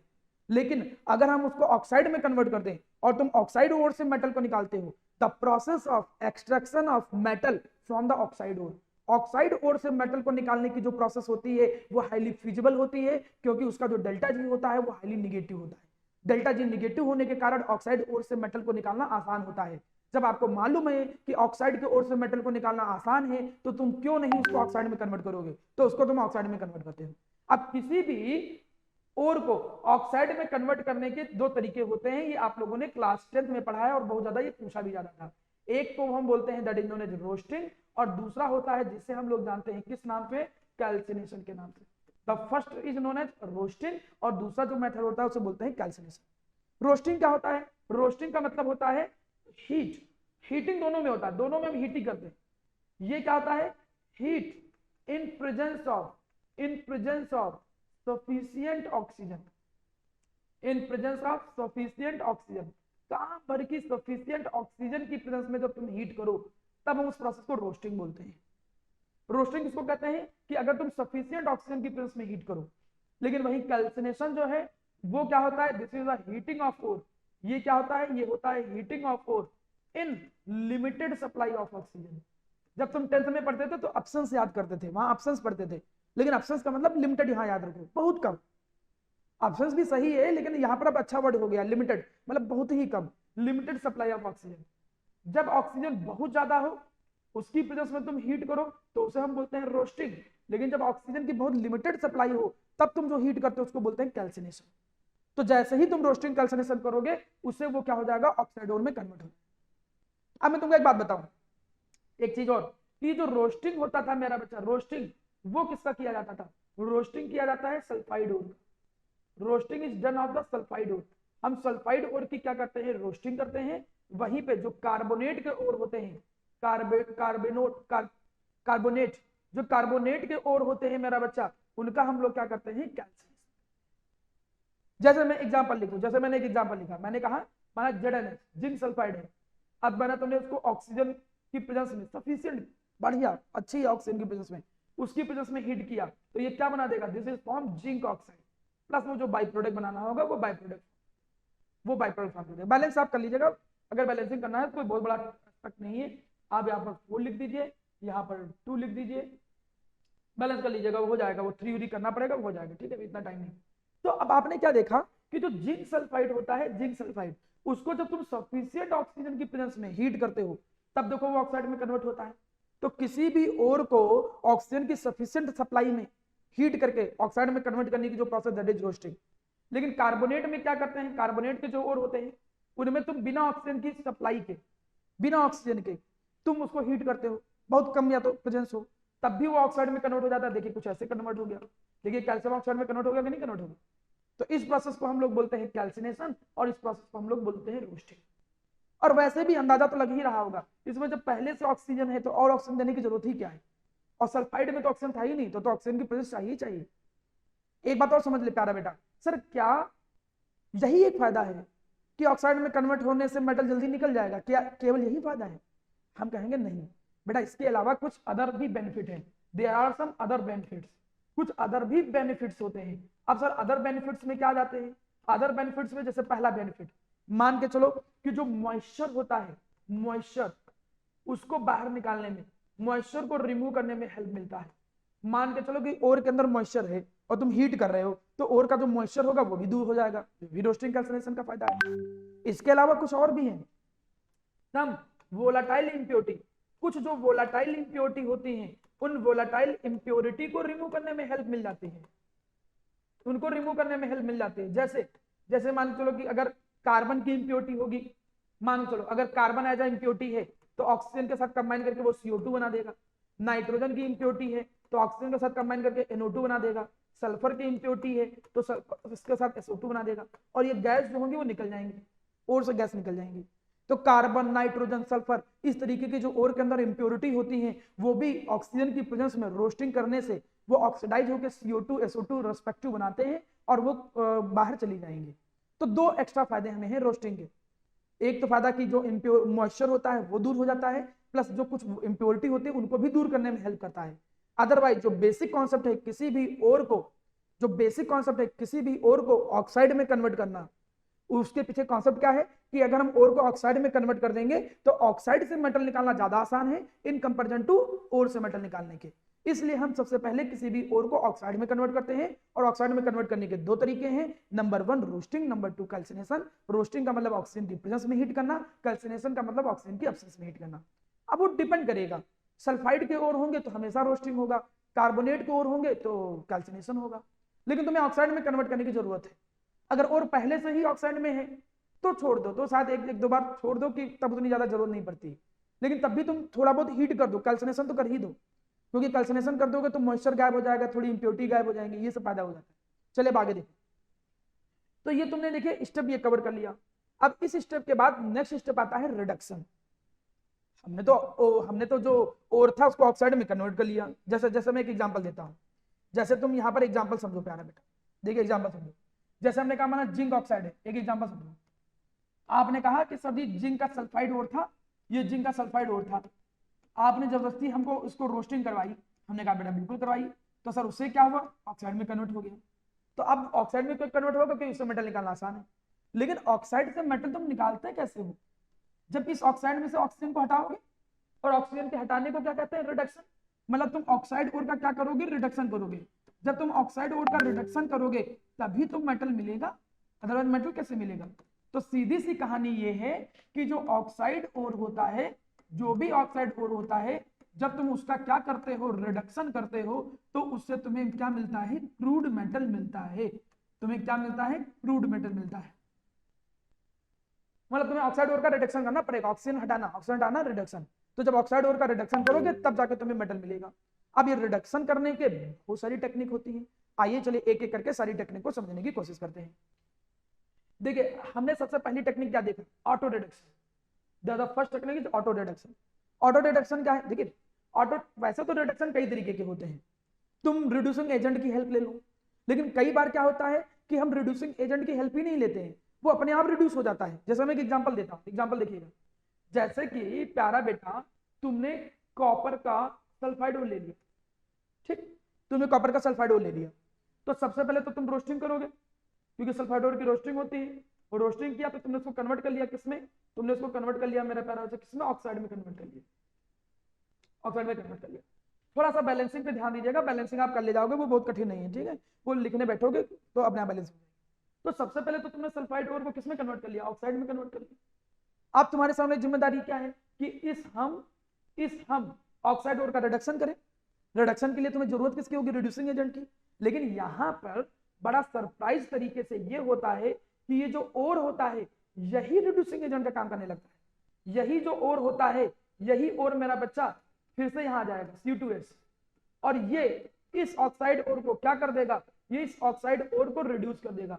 और किसमें रिड्यूस कर देगा, कॉपर में प्लस SO2। देखो तो देखिए ये तुम्हें यहां पर क्या मिल गया मेरा बच्चा, कॉपर मिल गया। ये तुम्हें एक्स्ट्रा फायदा है, दिस इज द बेनिफिट। मतलब तुम्हें यहां पर यह है, तुम्हें कोई बाहर से रिड्यूसिंग एजेंट यूज नहीं करना पड़ा। तुम खुद देखो, ये तो ओर था ना, दिस इज द ओर।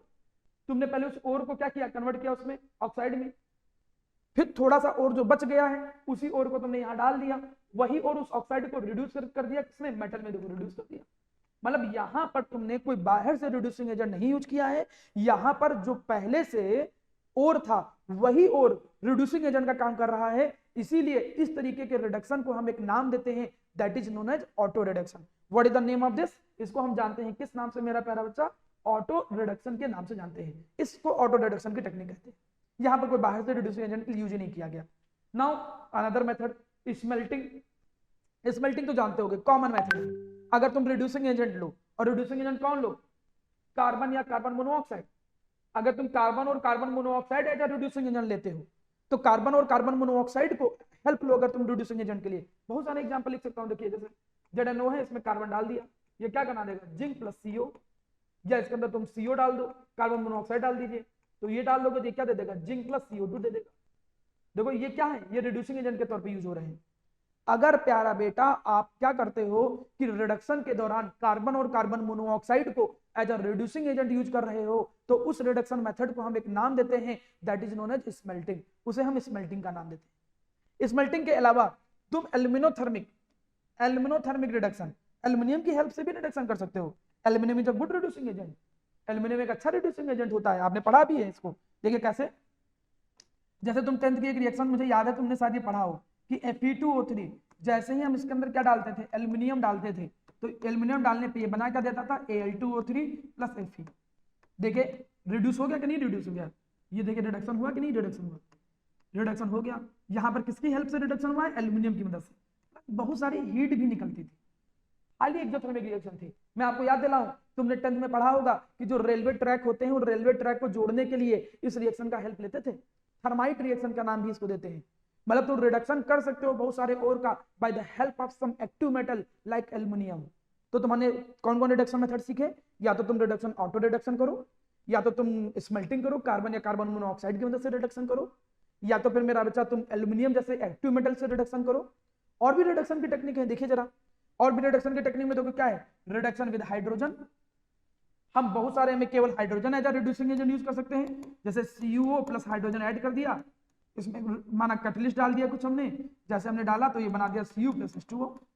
तो हम कई जगह पर हाइड्रोजन को as a reducing agent use करते हैं, चाहे ऑटो रिडक्शन करो, चाहे तुम इसके अलावा स्मेल्टिंग कर दो, कार्बन कार्बन मोनोऑक्साइड ले लो, चाहे एक्टिव मेटल एल्यूमिनियम जैसे मेटल यूज करके रिडक्शन के लिए हेल्प लो, चाहे तुम हाइड्रोजन से रिडक्शन करो। तो कितनी सारी रिडक्शन की टेक्निक है। यहीं पे एक रिडक्शन की टेक्निक है that is known as hydrometallurgy. आप हाइड्रोमेटलर्जी पे थोड़ा ध्यान दीजिएगा, इस पे इंपॉर्टेंट याद रखिएगा। हाइड्रोमेटलर्जी क्या होता है कि इस मेथड में हम मेटल को एक्सट्रैक्ट करते हैं, dissolving ore into suitable reagent, following through, और फिर जो प्रेसिपिटेशन आता है फिर हम उस मेटल को निकाल लेते हैं। कैसे, by dissolving into some electropositive metal. याद करो जब मैकअर्थर प्रोसेस नहीं बता रहा था, मैकअर्थर प्रोसेस में जब तुम सिल्वर का ओर आया था, उसको डिसॉल्व कर दिया था, एक कॉम्प्लेक्स बना था, फिर उस कॉम्प्लेक्स में जिंक ने रिप्लेस कर दिया था। मोर इलेक्ट्रोपॉजिटिव मेटल ने लेस वाले को, सिल्वर को, उसके कॉम्प्लेक्स से हटा देता है। तो एक बात मैं तुमको बता दूं, मोर इलेक्ट्रोपॉजिटिव अगर हटा रहा है किसी को, तो इलेक्ट्रोपॉजिटिव एटम के निकलने को भी रिडक्शन कहते हैं। The removal of electropositive atom is also known as reduction. तो मोर इलेक्ट्रोपॉजिटिव मेटल लेस वाले को रिप्लेस कर दे रहा था। तो इस तरीके के रिडक्शन को हम लोग क्या बोलते हैं, हाइड्रोमेटलर्जी बोलते हैं। हाइड्रोमेटलर्जी में जब एक more electropositive metal less electropositive metal को उसके कॉम्प्लेक्स से रिप्लेस कर दे, तो लेस इलेक्ट्रोपॉजिटिव मेटल का निकलना भी एक तरीके से रिडक्शन है। कहां यूज करेंगे, आप देखोगे सिल्वर के एक्सट्रैक्शन में इस टेक्निक का यूज करेंगे, but this is the reduction method. Electrometallurgy, electrometallurgy का मतलब तुम इलेक्ट्रोलिटिक रिडक्शन करते हो, इलेक्ट्रोलिसिस करके तुम रिडक्शन करो। कैसे करो, इलेक्ट्रोलिसिस करके रिडक्शन करो। अगर इलेक्ट्रोलिसिस करके रिडक्शन करते हो तो इलेक्ट्रोलिटिक रिडक्शन कहलाएगा, आप उससे भी रिडक्शन कर सकते हो। तो आपने रिडक्शन की कई सारी टेक्निक पढ़ ली है। तो अगर मैं सारी चीजों को जोड़ते हुए चलूं एक एक करके, तो आपने देखा सबसे पहले ओर को आपने कन्वर्ट किया पाउडर फॉर्म में, उसमें से इंप्योरिटी को निकाला, concentration of ore. Concentration of ore में 4 टेक्निक सीखी। सबसे पहले आपने सीखा हाइड्रोलिक वॉशिंग, आपने froth flotation, magnetic suppression, leaching. जब ओर निकल के आ गया, उस ओर को पहले तुमने ऑक्साइड में कन्वर्ट किया। ऑक्साइड में कन्वर्ट करने के 2 मेथड, रोस्टिंग एंड कैल्सिनेशन। जब वो ऑक्साइड में कन्वर्ट हुआ तो रिडक्शन किया तुमने। रिडक्शन के भी कई सारी टेक्निक, या तो तुम ऑटो रिडक्शन कर दो, या तो कार्बन कार्बन मोनोऑक्साइड का यूज करो स्मेल्टिंग प्रोसेस, या तो एल्यूमिनियम का यूज करो एल्यूमिनोथर्मिक या मोर एक्टिव मेटल, या तो फिर तुम क्या कर दो हाइड्रोमेटलर्जी यूज कर लो, या तो इलेक्ट्रोमेटलर्जी यूज कर लो, कोई भी टेक्निक यूज कर लो। अब इसके बाद जब इतना स्टेप हो गया तो हम नेक्स्ट स्टेप पे जाएं, उससे पहले कुछ छोटे छोटे और कॉन्सेप्ट सीख लेते हैं। यहां पर एक कॉन्सेप्ट आ जाता है, कॉन्सेप्ट ऑफ फ्लक्स। चलिए समझते हैं what is the concept of flux is. Concept of flux क्या कहता है, कॉन्सेप्ट ऑफ फ्लक्स ये कहता है कि एक्चुअली में प्यारा बेटा तुम ये मान के चलो कि तुम्हारे सामने ओर है, दिस इज द ओर। अब इस ओर के अंदर कुछ इंप्योरिटी ऐसी हैं जो बहुत दुष्ट है। Sir what is mean bye दुष्ट इंप्योरिटी? दुष्ट इंप्योरिटी का मतलब हम लिख सकते हैं non fusible impurity. Non fusible impurity मतलब ये ऐसी इंप्योरिटी है जो आसानी से नहीं निकलती। तुमने पुरानी सारी टेक्निक लगा ली, हाइड्रोलिक वॉशिंग कर लिया, तुमने मैग्नेटिक सप्रेशन कर लिया, तुमने फ्रॉथ प्रोडक्शन निकाल लिया, तुमने बहुत कोशिश की, रोस्टिंग कर लिया, कैल्सिनेशन कर लिया, बहुत सारी टेक्निक लगा ली, तुमने बहुत तरीके अपनाए और बहुत तरीके अपनाने के बाद भी ये इंप्योरिटी और से नहीं निकल रही। तो ऐसी नॉन फ्यूजिबल इंप्योरिटी को, सुनिएगा, ऐसी नॉन फ्यूजिबल इंप्योरिटी को फ्यूजिबल इंप्योरिटी में कन्वर्ट करना। फ्यूजिबल इंप्योरिटी में कन्वर्ट करना मतलब रहेगी वो इंप्योरिटी ही, लेकिन एक ना निकलने वाली इंप्योरिटी को निकल सकने वाली इंप्योरिटी में कन्वर्ट करने के लिए आप उसके अंदर कुछ सब्सटेंस को क्या करते हो, कुछ सब्सटेंस को ऐड करते हो, और ये जो सब्सटेंस तुम ऐड करते हो उन्हीं को हम नाम देते हैं फ्लक्स। मतलब अगर तुमसे कोई पूछता है कि what is the definition of the flux, आपको अगर flux can be defined as the substance which are adding into the ore which convert non fusible impurity into fusible impurity. जो नॉन फ्यूजिबल इंप्योरिटी को fusible impurity में convert कर दे, ऐसे बाहर से मिलाई जाने वाले जो सब्सटेंस होते हैं उनको फ्लक्स कहते हैं। ये फ्लक्स तुम्हें दो तरीके को देखने को मिलेंगे। देखिए ये लिखा है, फ्लक्स जब इंप्योरिटी के साथ कंबाइन करता है तो वो एक बनाता है क्या, फ्यूजिबल इंप्योरिटी, और उसी फ्यूजिबल इंप्योरिटी को, यही फ्यूजिबल इंप्योरिटी जो होता है ये कभी कभी तुम देखोगे ओर के ऊपर तैरता रहता है। किस फॉर्म में, स्लैग की फॉर्म। तो तुम जब स्लैग का भी वर्ड सुनोगे, स्लैग वर्ड सुनने को मिलता है कई बार मेटलर्जी में, तो देखोगे कि जो ओर के अंदर नॉन फ्यूजिबल इंप्योरिटी था उसके अंदर कोई चीज तुमने मिलाया, फ्लक्स मिलाया, फ्लक्स मिलाया, तो फ्लक्स क्या करेगा, उस नॉन फ्यूजिबल इंप्योरिटी को फ्यूजिबल इंप्योरिटी में कन्वर्ट कर देगा। तो दैट फ्यूजिबल इंप्योरिटी जो रिमूव की जा सकती है, उस फ्यूजिबल इंप्योरिटी को हम एक नाम देते हैं, that is known as slag. उसे हम एक नाम दे देंगे, मेरा प्यारा बच्चा, स्लैग का नाम दे देंगे। चलिए जी, अब यहां तक की बातें पढ़ और समझ लेने के बाद इसमें जो ये हैं, ये दो तरीके के हैं, ये भी समझ लीजिए ये कौन कौन से दो तरीके के हैं। एक है एसिडिक फ्लक्स, दूसरा है बेसिक। सिंपल, एसिडिक फ्लक्स तब यूज होता है प्यारा बच्चा जब तुम्हें बेसिक इंप्योरिटी निकालनी हो। बेसिक इंप्योरिटी का मतलब जैसे मेटल ऑक्साइड की, मेटल ऑक्साइड बेसिक नेचर के होते हैं ना, तो जब मेटल ऑक्साइड जैसी इंप्योरिटी को निकालना है तब तुम एसिडिक फ्लक्स यूज करते हो, SiO2। तो ये एसिडिक फ्लक्स बेसिक इंप्योरिटी को फ्यूजिबल स्लैग में कन्वर्ट कर देगा, कैल्शियम सिलिकेट में। वैसे ही जब तुम्हें एसिडिक इंप्योरिटी निकालनी हो, एसिडिक इंप्योरिटी निकालनी हो, किसी के अंदर एसिडिक इंप्योरिटी हो, तब तुम्हें बेसिक फ्लक्स यूज करना पड़ेगा, और बेसिक फ्लक्स उसको भी फ्यूजिबल इंप्योरिटी में कन्वर्ट कर देगा। That fusible impurity is known as slag. तो जो नॉन फ्यूजिबल इंप्योरिटी को फ्यूजिबल इंप्योरिटी में कन्वर्ट कर दे उसे बोलते हैं स्लैग। और कौन सी नॉन फ्यूजिबल इंप्योरिटी, अगर वो बेसिक नॉन फ्यूजिबल इंप्योरिटी है तो एसिडिक फ्लक्स यूज करना पड़ेगा, अगर वो नॉन फ्यूजिबल इंप्योरिटी एसिडिक है तो तुम्हें बेसिक फ्लक्स यूज करना पड़ेगा। तो फ्लक्स बेसिकली दो तरीके के यूज होते हैं, एसिडिक फ्लक्स और बेसिक फ्लक्स। चलिए, ये कॉन्सेप्ट समझ लेने के बाद प्यारा बेटा हम आगे बढ़ते हैं। हम लोगों ने लगभग सारी टेक्निक कवर अप कर ली, अब लास्ट टेक्निक पे आ गए हैं। और में से मेटल को निकालने के लिए जो बहुत बड़ा सा सफर तुमने तय शुरू किया था उसके लगभग अंतिम पड़ाव पर पहुंच गए हैं। आपके सामने और था, और में से इंप्योरिटी निकाला, और में से इंप्योरिटी निकालने के बाद पहले तुमने उसको ऑक्साइड में कन्वर्ट किया, उसका रिडक्शन किया। रिडक्शन जब करते हो तो मेटल निकल के आ जाता है। मेटल तो निकला था लेकिन अभी भी मेटल प्योर नहीं है, उसके लिए तुमने एक शब्द यूज किया था, वो शब्द था क्रूड मेटल। क्या शब्द यूज किया था, क्रूड मेटल। अब उस क्रूड मेटल में से प्योर मेटल तुम्हें निकालना है भाई। अब क्रूड मेटल में से प्योर मेटल निकालने की जो प्रोसेस होती है that is known as refining. अगर तुमसे कोई पूछे कि भाई रिफाइनिंग ऑफ मेटल क्या कहता है, तो आप बोलोगे रिफाइनिंग ऑफ मेटल का मतलब होता है, रिफाइनिंग ऑफ मेटल का मतलब होता है प्रोसेस। रिफाइनिंग ऑफ मेटल क्या होता है, this is the process of conversion. ये होता है process of conversion of crude metal. जो क्रूड मेटल होता है उसको प्योर मेटल में जो कन्वर्ट करने की प्रोसेस होती है उसे बोलते हैं रिफाइनिंग। या फिर आप ऐसे बोलो सिंपल सी भाषा में, रिमूवल ऑफ इंप्योरिटीज। इंप्योरिटी को रिमूव करने की process from the crude metal. Crude metal में से हम लोग जो इंप्योरिटी थोड़ी बहुत बच गई है, मेटल तो तुमने बहुत मेहनत से निकाला, मेटल निकला भी, लेकिन थोड़ी बहुत जो इंप्योरिटी बच गई है उनको भी हटाने की जो प्रोसेस होती है उसको हम एक नाम देते हैं, that is known as refining of metal. अब रिफाइनिंग ऑफ मेटल में भी बहुत सारे तरीके होते हैं। देखिए कौन कौन से तरीके होते हैं। सबसे पहला तरीका that is known as distillation. अब ये डिस्टिलेशन मेथड तुमने नाम सुना है, डिस्टिलेशन बॉइलिंग पॉइंट के डिफरेंस पे काम करता है।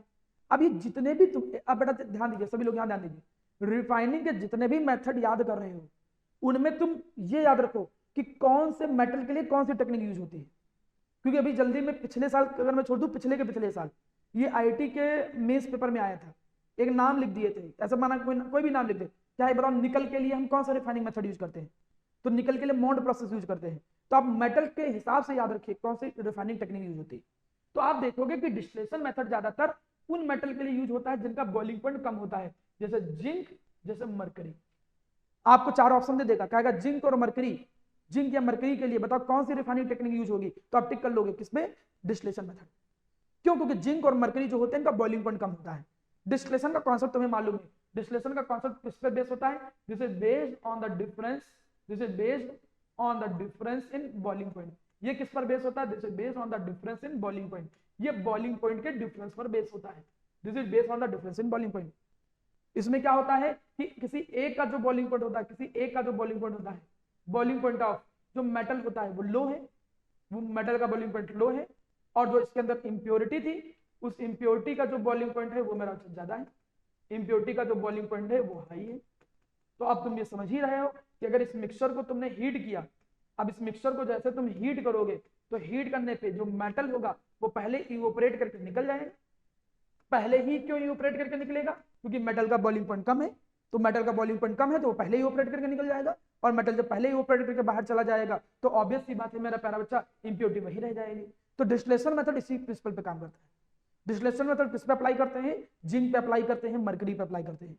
अब अगर तुम्हें तुम्हारे सिलेबस में इनका एक्सट्रैक्शन है तो तुमको ये देखना पड़ेगा, लास्ट में पढ़ोगे तुम, ठीक। अब देखिए the another method is liquation. Liquation नाम से पता चला लिक्विड, ये किस पे काम करता है? This is based on the difference in, this is based on the difference इन, वो जहां बॉइलिंग पॉइंट पे डिफरेंस पे काम करता था, ये काम करता है डिफरेंस इन मेल्टिंग पॉइंट। ये किस पे काम करता है? मेल्टिंग पॉइंट के डिफरेंस पे काम। इसमें हम क्या देखते हैं? इसमें हम ये कोशिश करते हैं, ये उन मेटल के लिए यूज होता है जिनका मेल्टिंग पॉइंट कम होता है, ठीक है। ये लो मेल्टिंग पॉइंट वाले, दोनों में अंतर है, बॉइलिंग पॉइंट, मेल्टिंग पॉइंट। ये लो मेल्टिंग पॉइंट वाले जो मेटल होते हैं उन पे काम करता है, जैसे टिन हो गया, लेड हो गया, बिस्मिथ हो गया। एक ऑब्जेक्टिव क्वेश्चन आएगा, टिन, लेड, बिस्मिथ के लिए कौन सा मेथड यूज करोगे रिफाइनिंग के लिए? तो आप लिक्वेशन पे टिक करोगे। क्यों? इसमें होता क्या है? इसमें वही सेम चीज होती है। कैसे? इसमें एक स्लोप बना होता है। इस टेक्निक में क्या होता है? एक स्लोप बना होता है, हीटर, और ये भी एक हीटर होता है, मतलब अंदर से हीट हो रहा होता है, एक हीटिंग स्लोप। अब इस स्लोप के ऊपर हमने क्या कर दिया? और सॉरी और वर्ड इसमें यूज नहीं करना चाहिए। अब हम यहाँ पर क्या कर देते हैं मेरा अच्छा, मेटल, जो क्रूड मेटल था, और उस मेटल और इसके अंदर हमने क्या डाल दिया? इंप्योरिटी, उसको यहाँ पर डाल दिया था। तो अब ये हीटर है, ये तो हीट करेगा अंदर से, ये अंदर से हीट करेगा। तो जो मेल्ट करेगा पहले, वो मेटल जो है वो मेल्ट करके यहाँ अलग हो जाएगा, मेटल इज कलेक्टेड हियर। और जो इंप्योरिटी है वो नहीं अलग हो पाएगी, क्योंकि इंप्योरिटी तक का मेल्टिंग पॉइंट हमने जाने ही नहीं दिया। इंप्योरिटी का तो मेल्टिंग पॉइंट ज्यादा था, हमने वहां तक हीट ही नहीं किया। ये जो स्लोप है विद हीटर, इसके अंदर मैंने टेम्परेचर इतना मेंटेन किया है कि मेटल मेल्ट हो जाए, और मेटल मेल्ट होकर फ्लो करके नीचे आ जाएगा। मेटल विल फ्लो, मेटल जो होगा वो फ्लो करके नीचे की तरफ क्या हो जाएगा? कलेक्ट हो जाएगा, और जो इंप्योरिटी है वो वहीं रह जाएगी। तो इस लिक्वेशन मेथड पे हम रिफाइनिंग टेक्निक यूज करते हैं। तो ये टेक्निक जो थी वो आसान थी, इन टेक्निक में कोई बहुत कठिन और बहुत अजीब चीजें नहीं थी। चलिए हम समझ चलते हैं नेक्स्ट मेथड पे, ध्यान दीजिए। अब तुम्हारे सामने आता है that is electrolytic refining. Electrolytic refining भी तुम लोगों ने पढ़ा है। ये इलेक्ट्रोलाइटिक रिफाइनिंग तुम लोगों ने कहाँ पढ़ा था मेरा अच्छा? इसे 10th क्लास में पढ़ा है। देखिए ये इलेक्ट्रोलाइटिक रिफाइनिंग काम कैसे करता है, how this electrolytic refining work. 10th class में तुम लोगों ने कुछ उसको ऐसे पढ़ा था कि कॉपर की इलेक्ट्रोलाइटिक रिफाइनिंग पढ़ा था, कि आपके सामने एक बड़ा सा कंटेनर होता था, एक बड़ा सा कंटेनर होता। इस कंटेनर के अंदर सबसे पहले तुम क्या करते थे कि माना कॉपर ले लिया, एक इम्प्योर कॉपर ले लिया तुमने। सबसे पहले क्या ले लिया? एक इम्प्योर कॉपर। तो इम्प्योर कॉपर की हम क्या लेके चलते थे? Thick rod. ध्यान दीजिएगा, सबसे पहले तुम लोग क्या लेते थे? Impure copper, impure copper. और इम्प्योर कॉपर जो होता था उसकी तुम क्या लेके चलते थे? थिक रॉड लेके चलते थे। और उसको लेके कैसे चलते थे? एज अ एनोड, उसको एज अ एनोड लेके चलते थे। जब तुमने वर्ड बोला एज अ एनोड, तो इसका मतलब हुआ कि ये भैया बैटरी के पॉजिटिव टर्मिनल, ठीक है जी। वहीं पे दूसरी तरफ तुम उसी कॉपर की एक थिन रॉड लेते थे। तुमको अगर याद होगा, उसी कॉपर का तुम क्या लेके चलते थे? थिन रॉड लेते थे, पतली रॉड लेते थे उसी कॉपर। लगभग सभी मेथड सभी बच्चों ने पढ़ा होगा, 10th में ये ISC CBSE दोनों के बोर्ड में होता था। उसी कॉपर की तुम लोग क्या लेते थे? एक थिन रॉड लेते थे। वही कॉपर की ही है, कॉपर की एक थिन रॉड है। ये जो कॉपर की प्योर कॉपर की जो थिन रॉड है, प्योर कॉपर की जो थिन रॉड है, इसको तुम कैसे लेते हो? As a cathode, as a cathode लेते हो, मतलब बैटरी के निगेटिव टर्मिनल से। अब इसमें क्या करते थे? इसमें तुम इलेक्ट्रोलाइट भर देते थे भैया। इसमें क्या भरते थे? इसमें एज अ इलेक्ट्रोलाइट जो थे वो इलेक्ट्रोलाइट यहाँ पर भर देते थे, कॉपर सल्फेट या ऐसे कॉपर का ही कोई इलेक्ट्रोलाइट भर देते थे, कॉपर का इलेक्ट्रोलाइट भर देते थे, ठीक है, कुछ भी। चलिए अब ध्यान दीजिए, अब यहाँ पे सबसे पहले होता क्या था? सबसे पहले एनोड पे ऑक्सीडेशन होता था। अब एनोड पे क्या होता था कि जो कॉपर होता था वो कन्वर्ट होता था किसमें? Cu2+ में, प्लस 2 इलेक्ट्रॉन, ये 2 इलेक्ट्रॉन रिलीज होता, मतलब ये जो कॉपर के एटम थे ये कॉपर के आयन में कन्वर्ट हो जाते हैं। कॉपर के atom are converted into copper ions. जो कॉपर के एटम होते हैं वो कॉपर आयन में कन्वर्ट होते चले जाते हैं, और जैसे जैसे वो कॉपर आयन में कन्वर्ट होते चले जाएंगे सॉल्यूशन में वो आते चले जाएंगे, और जैसे वो सॉल्यूशन में आते चले जाएंगे तो तुम देखोगे कि इसकी जो थिकनेस थी वो धीरे धीरे कम होने लगेगी। The thickness will be reduces, इसकी थिकनेस कम होने लगेगी, ऑब्वियसली कम होने लगेगी। जब आप कॉपर के जो एटम है वो आयन में कन्वर्ट हो गए हैं, ध्यान सुनिएगा, अब जब कॉपर के एटम आयन में कन्वर्ट हो गए हैं तो उसकी थिकनेस तो कम हो ही जाएगी। और जब इसकी थिकनेस कम हो जाएगी तो, और ये जो इलेक्ट्रॉन फ्री हुए हैं, ये बैटरी के थ्रू होते हुए कहां पे पहुंचे, they reach at the cathode, cathode पे रीच पहुंचे। और ये कॉपर करेंगे क्या, ये जो कॉपर होते हैं ये एनोड हो गया, कैथोड पे देखिएगा। अब ये कॉपर के जो आयन होते हैं, ये कॉपर के आयन कैथोड पे जो इलेक्ट्रॉन आ रहे थे उनको गेन करेंगे और गेन करके Cu बना देंगे, प्योर कॉपर। और यही जो प्योर कॉपर है ये इसके ऊपर धीरे धीरे क्या होने लगेगा, डिपॉजिट होना चालू। तो देखो यहाँ क्या हुआ, ये इम्प्योर कॉपर की रॉड थी, इस इम्प्योर कॉपर की रॉड से प्योर कॉपर के एटम जो हैं ये इसके ऊपर कलेक्ट होने लगेंगे। और जब इसके ऊपर कलेक्ट होने लगेंगे तो यहाँ पर तुम देखोगे कि प्योर कॉपर जो तुम्हें है वो कलेक्टेड फॉर्म में मिलेगा, और जो इसके अंदर इम्प्योरिटी भरी हुई थी वो इम्प्योरिटी नीचे की तरफ कलेक्ट होने लगेगी, नीचे की तरफ इम्प्योरिटी कलेक्ट होने लगेगी। और इसे हम लोग बोलते हैं एनोड मड। एनोड मड क्यों बोलते हैं, क्योंकि एनोड के नीचे कलेक्ट हो रहा है, मतलब एक तरीके से कचड़ा, कीचड़, जो इम्प्योरिटी है वो एनोड के नीचे कलेक्ट हो रहा है, उसको एनोड मड के नाम से जानते हैं। ये जो एनोड के नीचे इम्प्योरिटी कलेक्ट हो रही है, इनके अंदर जानते हो क्या होता है, silver, gold, platinum, tellurium, selenium, antimony, ये सब इम्प्योरिटी होती है। ये भी IIT मेन में क्वेश्चन आया था, एक क्वेश्चन आया था मेंस में कि बताओ जो एनोड मड के नीचे इम्प्योरिटी होती है that is of which metal, 4-5 metal के नाम लिखे थे, उसमें गोल्ड पे टिक करना था। तो आप जितनी चीज समझते हो, जितनी भी चीजें पढ़ते हो, अगर उसको ईमानदारी से पढ़ोगे और उसको बहुत अच्छे से मेमोराइज करोगे, आप उतने पे भी बहुत अच्छी रैंक ला सकते हो। बहुत पढ़ के कुछ ना याद करना वो ज्यादा नुकसानदायक है, कम पढ़ के सब कुछ याद रखना, पहले उस स्टेप को क्रॉस करिए। तो वहां पर गोल्ड जैसी भी इंप्योरिटी निकलती है, सिल्वर गोल्ड जैसी। अब इतनी नहीं है कि बैठ के वही कलेक्ट करने बैठ जाओ, हम उसी को बेच करके काम चला लेंगे। बहुत कम इंप्योरिटी होती है जो एनोड के नीचे कलेक्ट होती है, उसको एनोड मड बोलते हैं। This is also a method of refining, ये भी रिफाइनिंग का मेथड है। इस तरीके से भी हम मेटल को निकालते हैं, और रिफाइनिंग, इलेक्ट्रोलिटिक रिफाइनिंग जब करते हो उससे तुम्हें मेटल कुछ ज्यादा ही प्योर मिल जाता है, ठीक है, 99% के आसपास तुम्हें प्योरिटी मिल जाती है। चलिए अब इलेक्ट्रोलिटिक रिफाइनिंग के बाद आते हैं नेक्स्ट मेथड पे मेरा बच्चा, जोन रिफाइनिंग। चलिए समझते हैं कि भैया जोन रिफाइनिंग कैसे काम करता है, समझिएगा how this zone refining work. Zone refining का मतलब जोन की तरीके से जोन बनेंगे। ये देखो एक इंप्योर मेटल की रॉड है, जैसे मैं यहाँ पर एक एग्जांपल ले लेता हूँ, ध्यान, जैसे हमने कहा ये एक इंप्योर मेटल की रॉड है, ठीक। अब इसको हम पास कराएंगे एक हीटर से, मान के चलो ये एक हीटर है, ये जो हीटर है ये मूविंग हीटर, ये हमने एक हीटर बनाया, ये हीटर मूविंग है और ये एक ही डायरेक्शन में मूव करता है। ये नहीं कि ऐसे जाके पीछे वापस नहीं जाए, ये क्या करेगा, ये मूव करेगा कुछ ऐसे, ये एक ही डायरेक्शन में ऐसे जाएगा, मूव करेगा, फिर आ गया, फिर ऐसे एक ही डायरेक्शन में मूवमेंट करता है। एक ही डायरेक्शन में एक हीटर जो होता है, मूविंग हीटर होता है, वो मूविंग हीटर मूव करता रहता है, एक ही डायरेक्शन में मूव करेगा, एक ही डायरेक्शन में मूव करेगा। और ये जो इम्प्योर मेटल है इसके ऊपर एक हीटर है, मूविंग हीटर, जो एक ही डायरेक्शन में मूव कर रहा है। तो ये डायग्राम है, देखो ये डायग्राम में अगर तुम देखो मेरा प्यारा बच्चा, मैं डायग्राम को थोड़ा मेंशन करता हूं, समझिएगा। इस डायग्राम में जरा देखिएगा, दी जाता मूविंग हीटर, ये देखो मेरा क्या है, मूविंग हीटर, और इनकी डायरेक्शन केवल एक ही तरफ होती है। अब इसके अंदर क्या है, मेटल है। पहले तो ये देखो कौन से प्रिंसिपल पे काम करता है, what is the principle behind this. इसके अंदर ये प्रिंसिपल होता है मेरा प्यारा बच्चा, इसके अंदर प्रिंसिपल क्या होता है, इसके अंदर ये प्रिंसिपल होता है कि impurities are more soluble in melt, more soluble in melt in comparison to solid, melt in comparison to solid, in comparison to, मतलब इंप्योरिटी जो होती है वो सॉलिड की जगह पर लिक्विड के अंदर ज्यादा सॉल्युबल होती है, लिक्विड के अंदर ज्यादा सॉल्युबल होती है। सॉलिड में पार्टिकल थोड़ा पास होते हैं, लिक्विड में पार्टिकल थोड़े दूर होते हैं।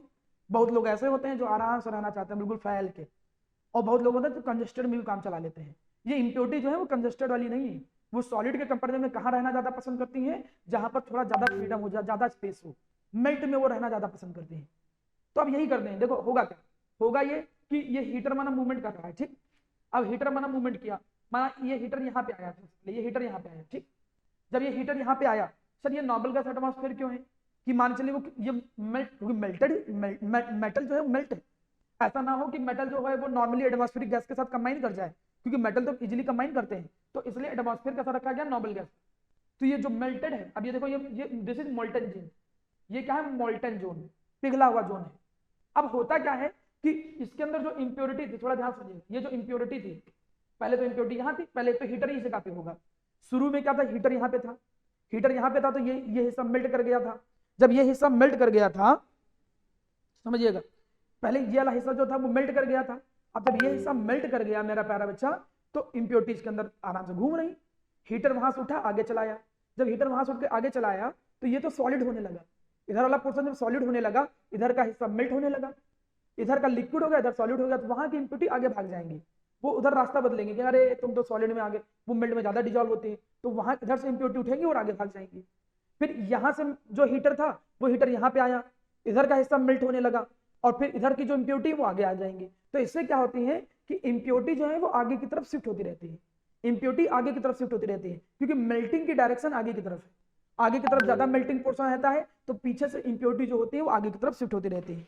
तो यहाँ पर यही होता है कि लास्ट में इम्प्योरिटी जो होती है, इधर से इम्प्योरिटी भागती भागती आती रहती है और इधर कलेक्ट होती रहती है। तो इधर का जो हिस्सा होता है वो बहुत ज्यादा इम्प्योर हो जाता है, ये बहुत ज्यादा इम्प्योर हो जाता है, और इधर में से इम्प्योरिटी निकल चुकी है इसलिए प्योर हो जाता है। इसको हम काट करके निकाल देते हैं, फिर उस रॉड में से इस इम्प्योर वाले हिस्से को हटा देते हैं। तो मतलब देखो, तुमने अंदर की इम्प्योरिटी को आगे की तरफ जोन वाइज हीट किया, इसलिए इसका नाम ही है zone refining. Zone wise heat करके इम्प्योरिटी को आगे की तरफ शिफ्ट किया, आगे की तरफ शिफ्ट किया, आगे की तरफ शिफ्ट किया, लास्ट में इम्प्योरिटी किनारे की तरफ हो गई, काट करके उसको बाहर निकाला। इस तरीके से जोन रिफाइनिंग काम करता है। आप मेटल पे ज्यादा ध्यान दो, ये किस पे काम करता है, ये जैसे सिलिकॉन हो गया, जर्मेनियम हो गया, बोरॉन हो गया, गैलियम हो गया, इंडियम हो गया, इनके लिए बहुत यूज होता है। मेरी एक बात बहुत अच्छे से याद रखो, जब इसके शॉर्ट नोट्स बनाइएगा और मैं चेक करूंगा तो मेटल जरूर लिखे होने चाहिए, क्योंकि मेटल के हिसाब से टेक्निक आती है, इसलिए जो भी बात बताई जाए उसको बहुत अच्छे से समझिए, ठीक है। अब लास्ट इसके बाद एक टेक्निक बची है, उसको बता देता हूं, फिर अब लोग फ्री हो जाओगे। The next method is vapour phase refining. ये भी रिफाइनिंग टेक्निक ही है। ये रिफाइनिंग टेक्निक कैसे काम करती है देखिए, how this refining technique work. चलिए रिफाइनिंग टेक्निक इसको बोलते हैं वेपर फेस रिफाइनिंग। अब देखिए ये वेपर फेस रिफाइनिंग काम कैसे करता है, इसको थोड़ा ध्यान से समझिएगा। How this vapour phase refining work, कैसे भाई ये वेपर फेस रिफाइनिंग जो होता है वो काम। ये जो वेपर फेस रिफाइनिंग होता है मेरा प्यारा बच्चा, इनमें दो समझ। अगर हम ये वेपर फेस रिफाइनिंग माना निकल के लिए करेंगे तो हम उसे बोलेंगे मॉन्ट प्रोसेस। दो नाम है इसलिए बहुत ज्यादा इंपॉर्टेंट हो जाता है। जैसे ऑर्गेनिक केमिस्ट्री में नेम रिएक्शन इंपॉर्टेंट नहीं है, वैसे ये भी इंपॉर्टेंट है। अगर निकल के लिए अप्लाई करें दिस इज मॉन्ट प्रोसेस। यहीं पे अगर हम इसको जिरकोनियम और टाइटेनियम के लिए अप्लाई करें तो उसको हम लोग बोलते हैं किस नाम से, वैन अर्कल मेथड के नाम से। तो एक तरीके से प्यारा बेटा वेपर फेस रिफाइनिंग में दो होंगे। वेपर फेस रिफाइनिंग में अगर निकल के लिए अप्लाई करते हो देन मॉन्ट प्रोसेस, और अगर जिरकोनियम टाइटेनियम और क्या कहते हैं जिरकोनियम के लिए अप्लाई करते हो, टाइटेनियम जिरकोनियम की प्रॉपर्टी भी सेम होती है ज्यादातर। टाइटेनियम और जिरकोनियम के लिए अगर अप्लाई करते हो तो वैन अर्कल मेथड बोलते हैं। तो ये वेपर फेस रिफाइनिंग किसके लिए होता है, निकल के लिए, जिरकोनियम के लिए, टाइटेनियम के लिए। निकल के लिए मॉन्ट प्रोसेस, टाइटेनियम और जिरकोनियम के लिए वैन अर्कल मेथड। इस प्रिंसिपल में होता क्या है, जैसे ये निकल है जो कि इम्प्योर है, ध्यान समझिएगा, दिस इज निकल विच इज इम्प्योर, जो इम्प्योर था। अब इस इम्प्योर निकल के अंदर थोड़ी सी इम्प्योरिटी भी थी, और ये जो इम्प्योरिटी थी ये निकल नहीं पा रही है। तुमने बहुत तरीका लगा लिया, नहीं निकल पा रही है, तो हम इसके अंदर क्या करेंगे, एक पर्टिकुलर सब्सटेंस मिलाएंगे। हम इसके अंदर एक पर्टिकुलर सब्सटेंस मिलाएंगे जो मेटल है। ये पहले क्या था, पहले ये नॉन वोलेटाइल मेटल था। पहले समझिएगा, ये मेटल नॉन वोलेटाइल था। ऐसा भी नहीं था कि हम हीट कर देते और मेटल उड़ के चला जाता डिस्टिलेशन मेथड में, ऐसा भी नहीं था। तो मेटल पहले नॉन वोलेटाइल था। तो ये जो कॉम्प्लेक्स हम मिलाते हैं, सब्सटेंस जो हम मिलाते हैं, ये करता क्या है, इस नॉन वोलेटाइल मेटल को कन्वर्ट कर देता है किसमें, वोलेटाइल कॉम्प्लेक्स। इसको वोलेटाइल कॉम्प्लेक्स में कन्वर्ट। अब ऐसे मान के चलो कि भैया ये और था, इसके अंदर मेटल था और इम्प्योरिटी भी थी, निकल पा नहीं रही थी। हमने कोई चीज इसके अंदर मिलाई, मेटल उस चीज के साथ कंबाइन किया और कंबाइन करके एक वोलेटाइल कॉम्प्लेक्स बना दिया। वोलेटाइल कॉम्प्लेक्स का मतलब वो वहां से उड़ के चला जा सकता है, वो कॉम्प्लेक्स निकल आएगा। कॉम्प्लेक्स तो निकल आया, इम्प्योरिटी तो वहीं रह गई ना, क्योंकि मेटल ने तो कॉम्प्लेक्स जो बनाया है वो वोलेटाइल नेचर का है। मेटल ने जो कॉम्प्लेक्स बनाया है वो वोलेटाइल नेचर का है, तो वो वोलेटाइल कॉम्प्लेक्स उड़ के चला जाएगा, इम्प्योरिटी वहीं रह जाएगी। अब ये जो मेटल कॉम्प्लेक्स निकल के आया है, इसको हमने हीट किया और हीट करके देखो मेटल निकाल लिया। यहाँ पर जो मेटल निकला वो प्योर था, क्योंकि कॉम्प्लेक्स के अंदर इम्प्योरिटी नहीं आई थी। ये टेक्निक ऐसे ही काम करता है। हम ये जो वेपर फेस रिफाइनिंग होता है उसमें करते क्या है कि जो ओर होता है, सॉरी ओर कहाँ, तो मेटल आ गया, जो इम्प्योर मेटल था उस इम्प्योर मेटल के अंदर एक सब्सटेंस मिलाते हैं। वो उस इम्प्योर मेटल के अंदर जो मेटल था उस मेटल को वोलेटाइल कॉम्प्लेक्स में कन्वर्ट कर देगा। वोलेटाइल कॉम्प्लेक्स को तुम बाद में हीट करके उससे मेटल निकाल लो, इंप्योरिटी वही रह जाएगी, क्योंकि इंप्योरिटी नॉन वोलेटाइल नेचर की थी। यही सेम चीज जिरकोनियम और टाइटेनियम के होता है, रिएक्शन सबके सेम ही है। अब जिरकोनियम में इसमें बस कार्बन मोनोऑक्साइड मिला के कॉम्प्लेक्स बनाए हैं, ये हीट करके मेटल निकाल लिए, इक्वेशन भी आसान है। इसमें क्या था, जिरकोनियम में क्या था, आयोडीन तुमने मिला दिया, आयोडीन पहले मेटल के अंदर जाएगा। देखो अब इसमें तुमको इंप्योरिटी दिख नहीं रही है, लेकिन इंप्योरिटी है। जैसे ही तुमने इसके अंदर गए तो जिरकोनियम तो इसके साथ कॉम्प्लेक्स बना दिया, लेकिन इंप्योरिटी बेचारी वही रह गई, इंप्योरिटी वोलेटाइल कॉम्प्लेक्स नहीं बना पाई। तो मेटल ने बना दिया एक वोलेटाइल कॉम्प्लेक्स, और इस वोलेटाइल कॉम्प्लेक्स को जब हमने हीट किया तो देखो जिरकोनियम तुमको प्योर मिल गया। इस तरीके से वेपर फेस रिफाइनिंग काम करता है। वेपर फेस रिफाइनिंग मेथड में हम लोग करते क्या है, उसमें हम सबसे पहले जो इंप्योर मेटल होता है उसके अंदर एक सब्सटेंस मिलाते हैं, वो इंप्योर सब्सटेंस जो होता है वो इंप्योर मेटल के साथ, केवल मेटल के साथ वोलेटाइल कॉम्प्लेक्स बनाता है, इंप्योरिटी वही रह जाती है, और उस वोलेटाइल कॉम्प्लेक्स को हीट करके मेटल निकाल लेंगे। इस तरीके से मेटल को रिफाइन किया जाता है। तो आप लोगों ने बहुत सारी जो टेक्निक है वो सारी टेक्निक आप लोगों ने पढ़ ली। अगर मैं सारी चीजों को थोड़ा सा रिमाइंड कराऊं, मैं सारी चीजों को याद दिलाऊं कि भैया आप लोगों ने क्या क्या पढ़ लिया है, तो आप लोगों ने जितनी भी चीजें पढ़ी हैं प्यारा बच्चा, यही सारी चीजें बस अब यूज होंगी। कहां कहां पर यूज होंगी वो आप लोगों को खाली समझना है। जैसे मैं आपको थोड़ा सा रिमाइंड कराना चाहूंगा, आपने सबसे पहले जो जो पढ़ा है ध्यान से लीजिए। सबसे पहले आप लोगों ने पढ़ा कि जो हमारे सामने ओर होता है, ये भी आप लोगों ने पढ़ा कि भैया ओर क्या होते हैं, और ऐसे मिनरल होते हैं जिससे मेटल को प्रोबेबली इजीली या कन्वर्टिबली निकालते हैं। ओर में को सबसे पहले तुमने क्या किया, ग्राइंडिंग किया, ग्राइंडिंग करके उसको तुमने रीजनेबल साइज में कन्वर्ट किया, ग्राइंडिंग करके तुमने फिर क्या किया, कंसंट्रेशन ऑफ ओर किया। बताइए जरा कोई एक लोग, कंसंट्रेशन ऑफ ओर का क्या मतलब होता है, किसी को याद हो गया हो, what is mean by concentration of ore? कोई भी एक, रोहित, नितेश, मानस, जानवी, रिश्ता। सब और में से इंप्योरिटीज निकालना, और में से इंप्योरिटी निकालना। आपने उस और में से इंप्योरिटी निकाला, उसकी 4 टेक्निक सीखी। कौन कौन सी सिखाई मैंने, एक हमने सिखाया that is known as hydraulic washing, एक हमने सिखाया that is known as hydraulic washing. दूसरा मेथड जो आपने सीखा दैट इज मैग्नेटिक सप्रेशन, एक आप लोगों ने मैग्नेटिक सप्रेशन सीखा। आप लोगों ने फ्रॉथ फ्लोटेशन सीखा, फ्रॉथ फ्लोटेशन सीखा। फ्रॉथ फ्लोटेशन के अलावा आप लोगों ने लीचिंग मेथड सीखा, केमिकल मेथड सीखा। जब ओर में से इंप्योरिटी निकल गई, फिर तुमने सबसे पहले उस ओर को कन्वर्ट किया, किस में कन्वर्ट किया, मेटल ऑक्साइड में कन्वर्ट किया। किसी भी ओर को मेटल ऑक्साइड में कन्वर्ट करने के लिए तुमने 2 टेक्निक लगाई। एक हमने सिखाई, या तो रोस्टिंग करके ये काम कर सकते हो, या तो तुम यही काम कैसे कर सकते हो, कैल्सिनेशन करके कर सकते हो। रोस्टिंग कैल्सिनेशन करके ये जब तुमने ओर को मेटल में कन्वर्ट कर लिया, फिर तुमने उस मेटल ऑक्साइड का क्या किया, रिडक्शन किया। जैसे उस मेटल ऑक्साइड का तुमने रिडक्शन किया, उससे तुम्हें क्या मिल गया, मेटल मिल गया। रिडक्शन के अंदर तुमने कई सारी टेक्निक सीखी, जैसे तुमने सीखा ऑटो रिडक्शन, तुमने सीखा, तुमने उसी में सीखा स्मेल्टिंग। स्मेल्टिंग का मतलब होता है कार्बन या कार्बन मोनोऑक्साइड की मदद से। उसी में तुमने सीखा एक्टिव मेटल की मदद से। एक्टिव मेटल का मतलब जैसे एल्युमिनियम की मदद ले लीजिए, ठीक है, या फिर जैसे एल्यूमिनोथर्मिक प्रोसेस था, या तो तुम हाइड्रोमेटलर्जी देख लीजिए। एक हाइड्रोमेटलर्जी की टेक्निक थी जिसमें मोर इलेक्ट्रोपॉजिटिव लेस इलेक्ट्रोपॉजिटिव को रिप्लेस करता था। या तुमने इलेक्ट्रोलिटिक रिडक्शन भी नाम सुना, इलेक्ट्रोलिटिक रिडक्शन भी कर सकते हैं मेरा बच्चा। ऐसे बहुत सारी टेक्निक आई। इसके बाद फिर आया जो क्रूड मेटल निकला। इससे निकला क्या था, क्रूड मेटल। अब आपने देखा कि भैया ये जो क्रूड मेटल आया था उसमें लास्ट स्टेप अपनाया, उस लास्ट स्टेप को तुमने नाम दिया that is refining of metal. मतलब आपने क्या किया मेरा बच्चा, कि जो मेटल था उसकी रिफाइनिंग कर दी, जो थोड़ी बहुत इंप्योरिटी थी वो भी हटा दी। इसमें भी तुमने कई सारे मेथड सीखे, जैसे तुमने इसमें सीखा डिस्टिलेशन मेथड, इसमें सीखा तुमने डिस्टिलेशन मेथड, इसमें तुमने सीखा लिक्वेशन मेथड, मेल्टिंग पॉइंट पे काम करता है, ये बॉइलिंग पॉइंट पे काम करता था। तुमने जोन रिफाइनिंग सीखी, कि भाई जोन रिफाइनिंग कैसे होता है। जोन रिफाइनिंग के अलावा तुमने वेपर फेस रिफाइनिंग सीखी, Van Arkel method and Mond process, vapour phase refining. Vapour phase refining के अलावा तुमने एक इलेक्ट्रोलिटिक रिफाइनिंग भी सीखी, जैसे इलेक्ट्रोलिटिक रिफाइनिंग में मैंने अभी बताया कॉपर का, इलेक्ट्रोलिटिक रिफाइनिंग सीखी। ये सारे मेथड तुम लोगों ने सीख लिए, और जैसे ही ये तुमने एक काम किया तो देखो तुम्हें क्या निकल के आ गया, प्योर मेटल निकल के आ गया। और यही तो है, दिस इज द मेटलर्जी। और इसी को हम एक नाम देते हैं जिसे हम लोग जानते हैं किस नाम से, मेटलर्जी। मतलब तुमसे कोई पूछे कि मेटलर्जी क्या होता है, तो हम बोलते हैं metallurgy can be defined the process of the extraction of the pure metal from the ore. Ore में से प्योर मेटल निकालने की जो प्रोसेस होती है उसको मेटलर्जी बोलते हैं। अब आपके सिलेबस में करना क्या है कि तुमने 70% कवर कर लिया। अब तुम्हें पर्टिकुलर अलग अलग ओर उठाने हैं, जैसे आपके में आयरन हो गया, सिल्वर हो गया, ठीक, एल्यूमिनियम हो गया, जो भी ओर होगा। अब उस ओर में पहले तुम ग्राइंडिंग, सिनेटरिंग ऐसे करके जितने भी स्टेप होंगे, अब किसी में कौन कौन सा मेथड लगता है वो खाली तुम्हें ध्यान रखना है, और थोड़ी बहुत इसके कॉन्सेप्चुअल क्वेश्चन सीखने हैं। मतलब समझने को पॉइंट ऑफ व्यू से ऐसी कोई भी चीज नहीं रह गई है जो तुमको समझने में प्रॉब्लम क्रिएट करे। तो अब आप मान के चलो कि आपको बस यही टेक्निक लगा करके किसी भी ओर में से मेटल को तुम निकाल सकते हो। तुमने मेटलर्जी समझ ली है,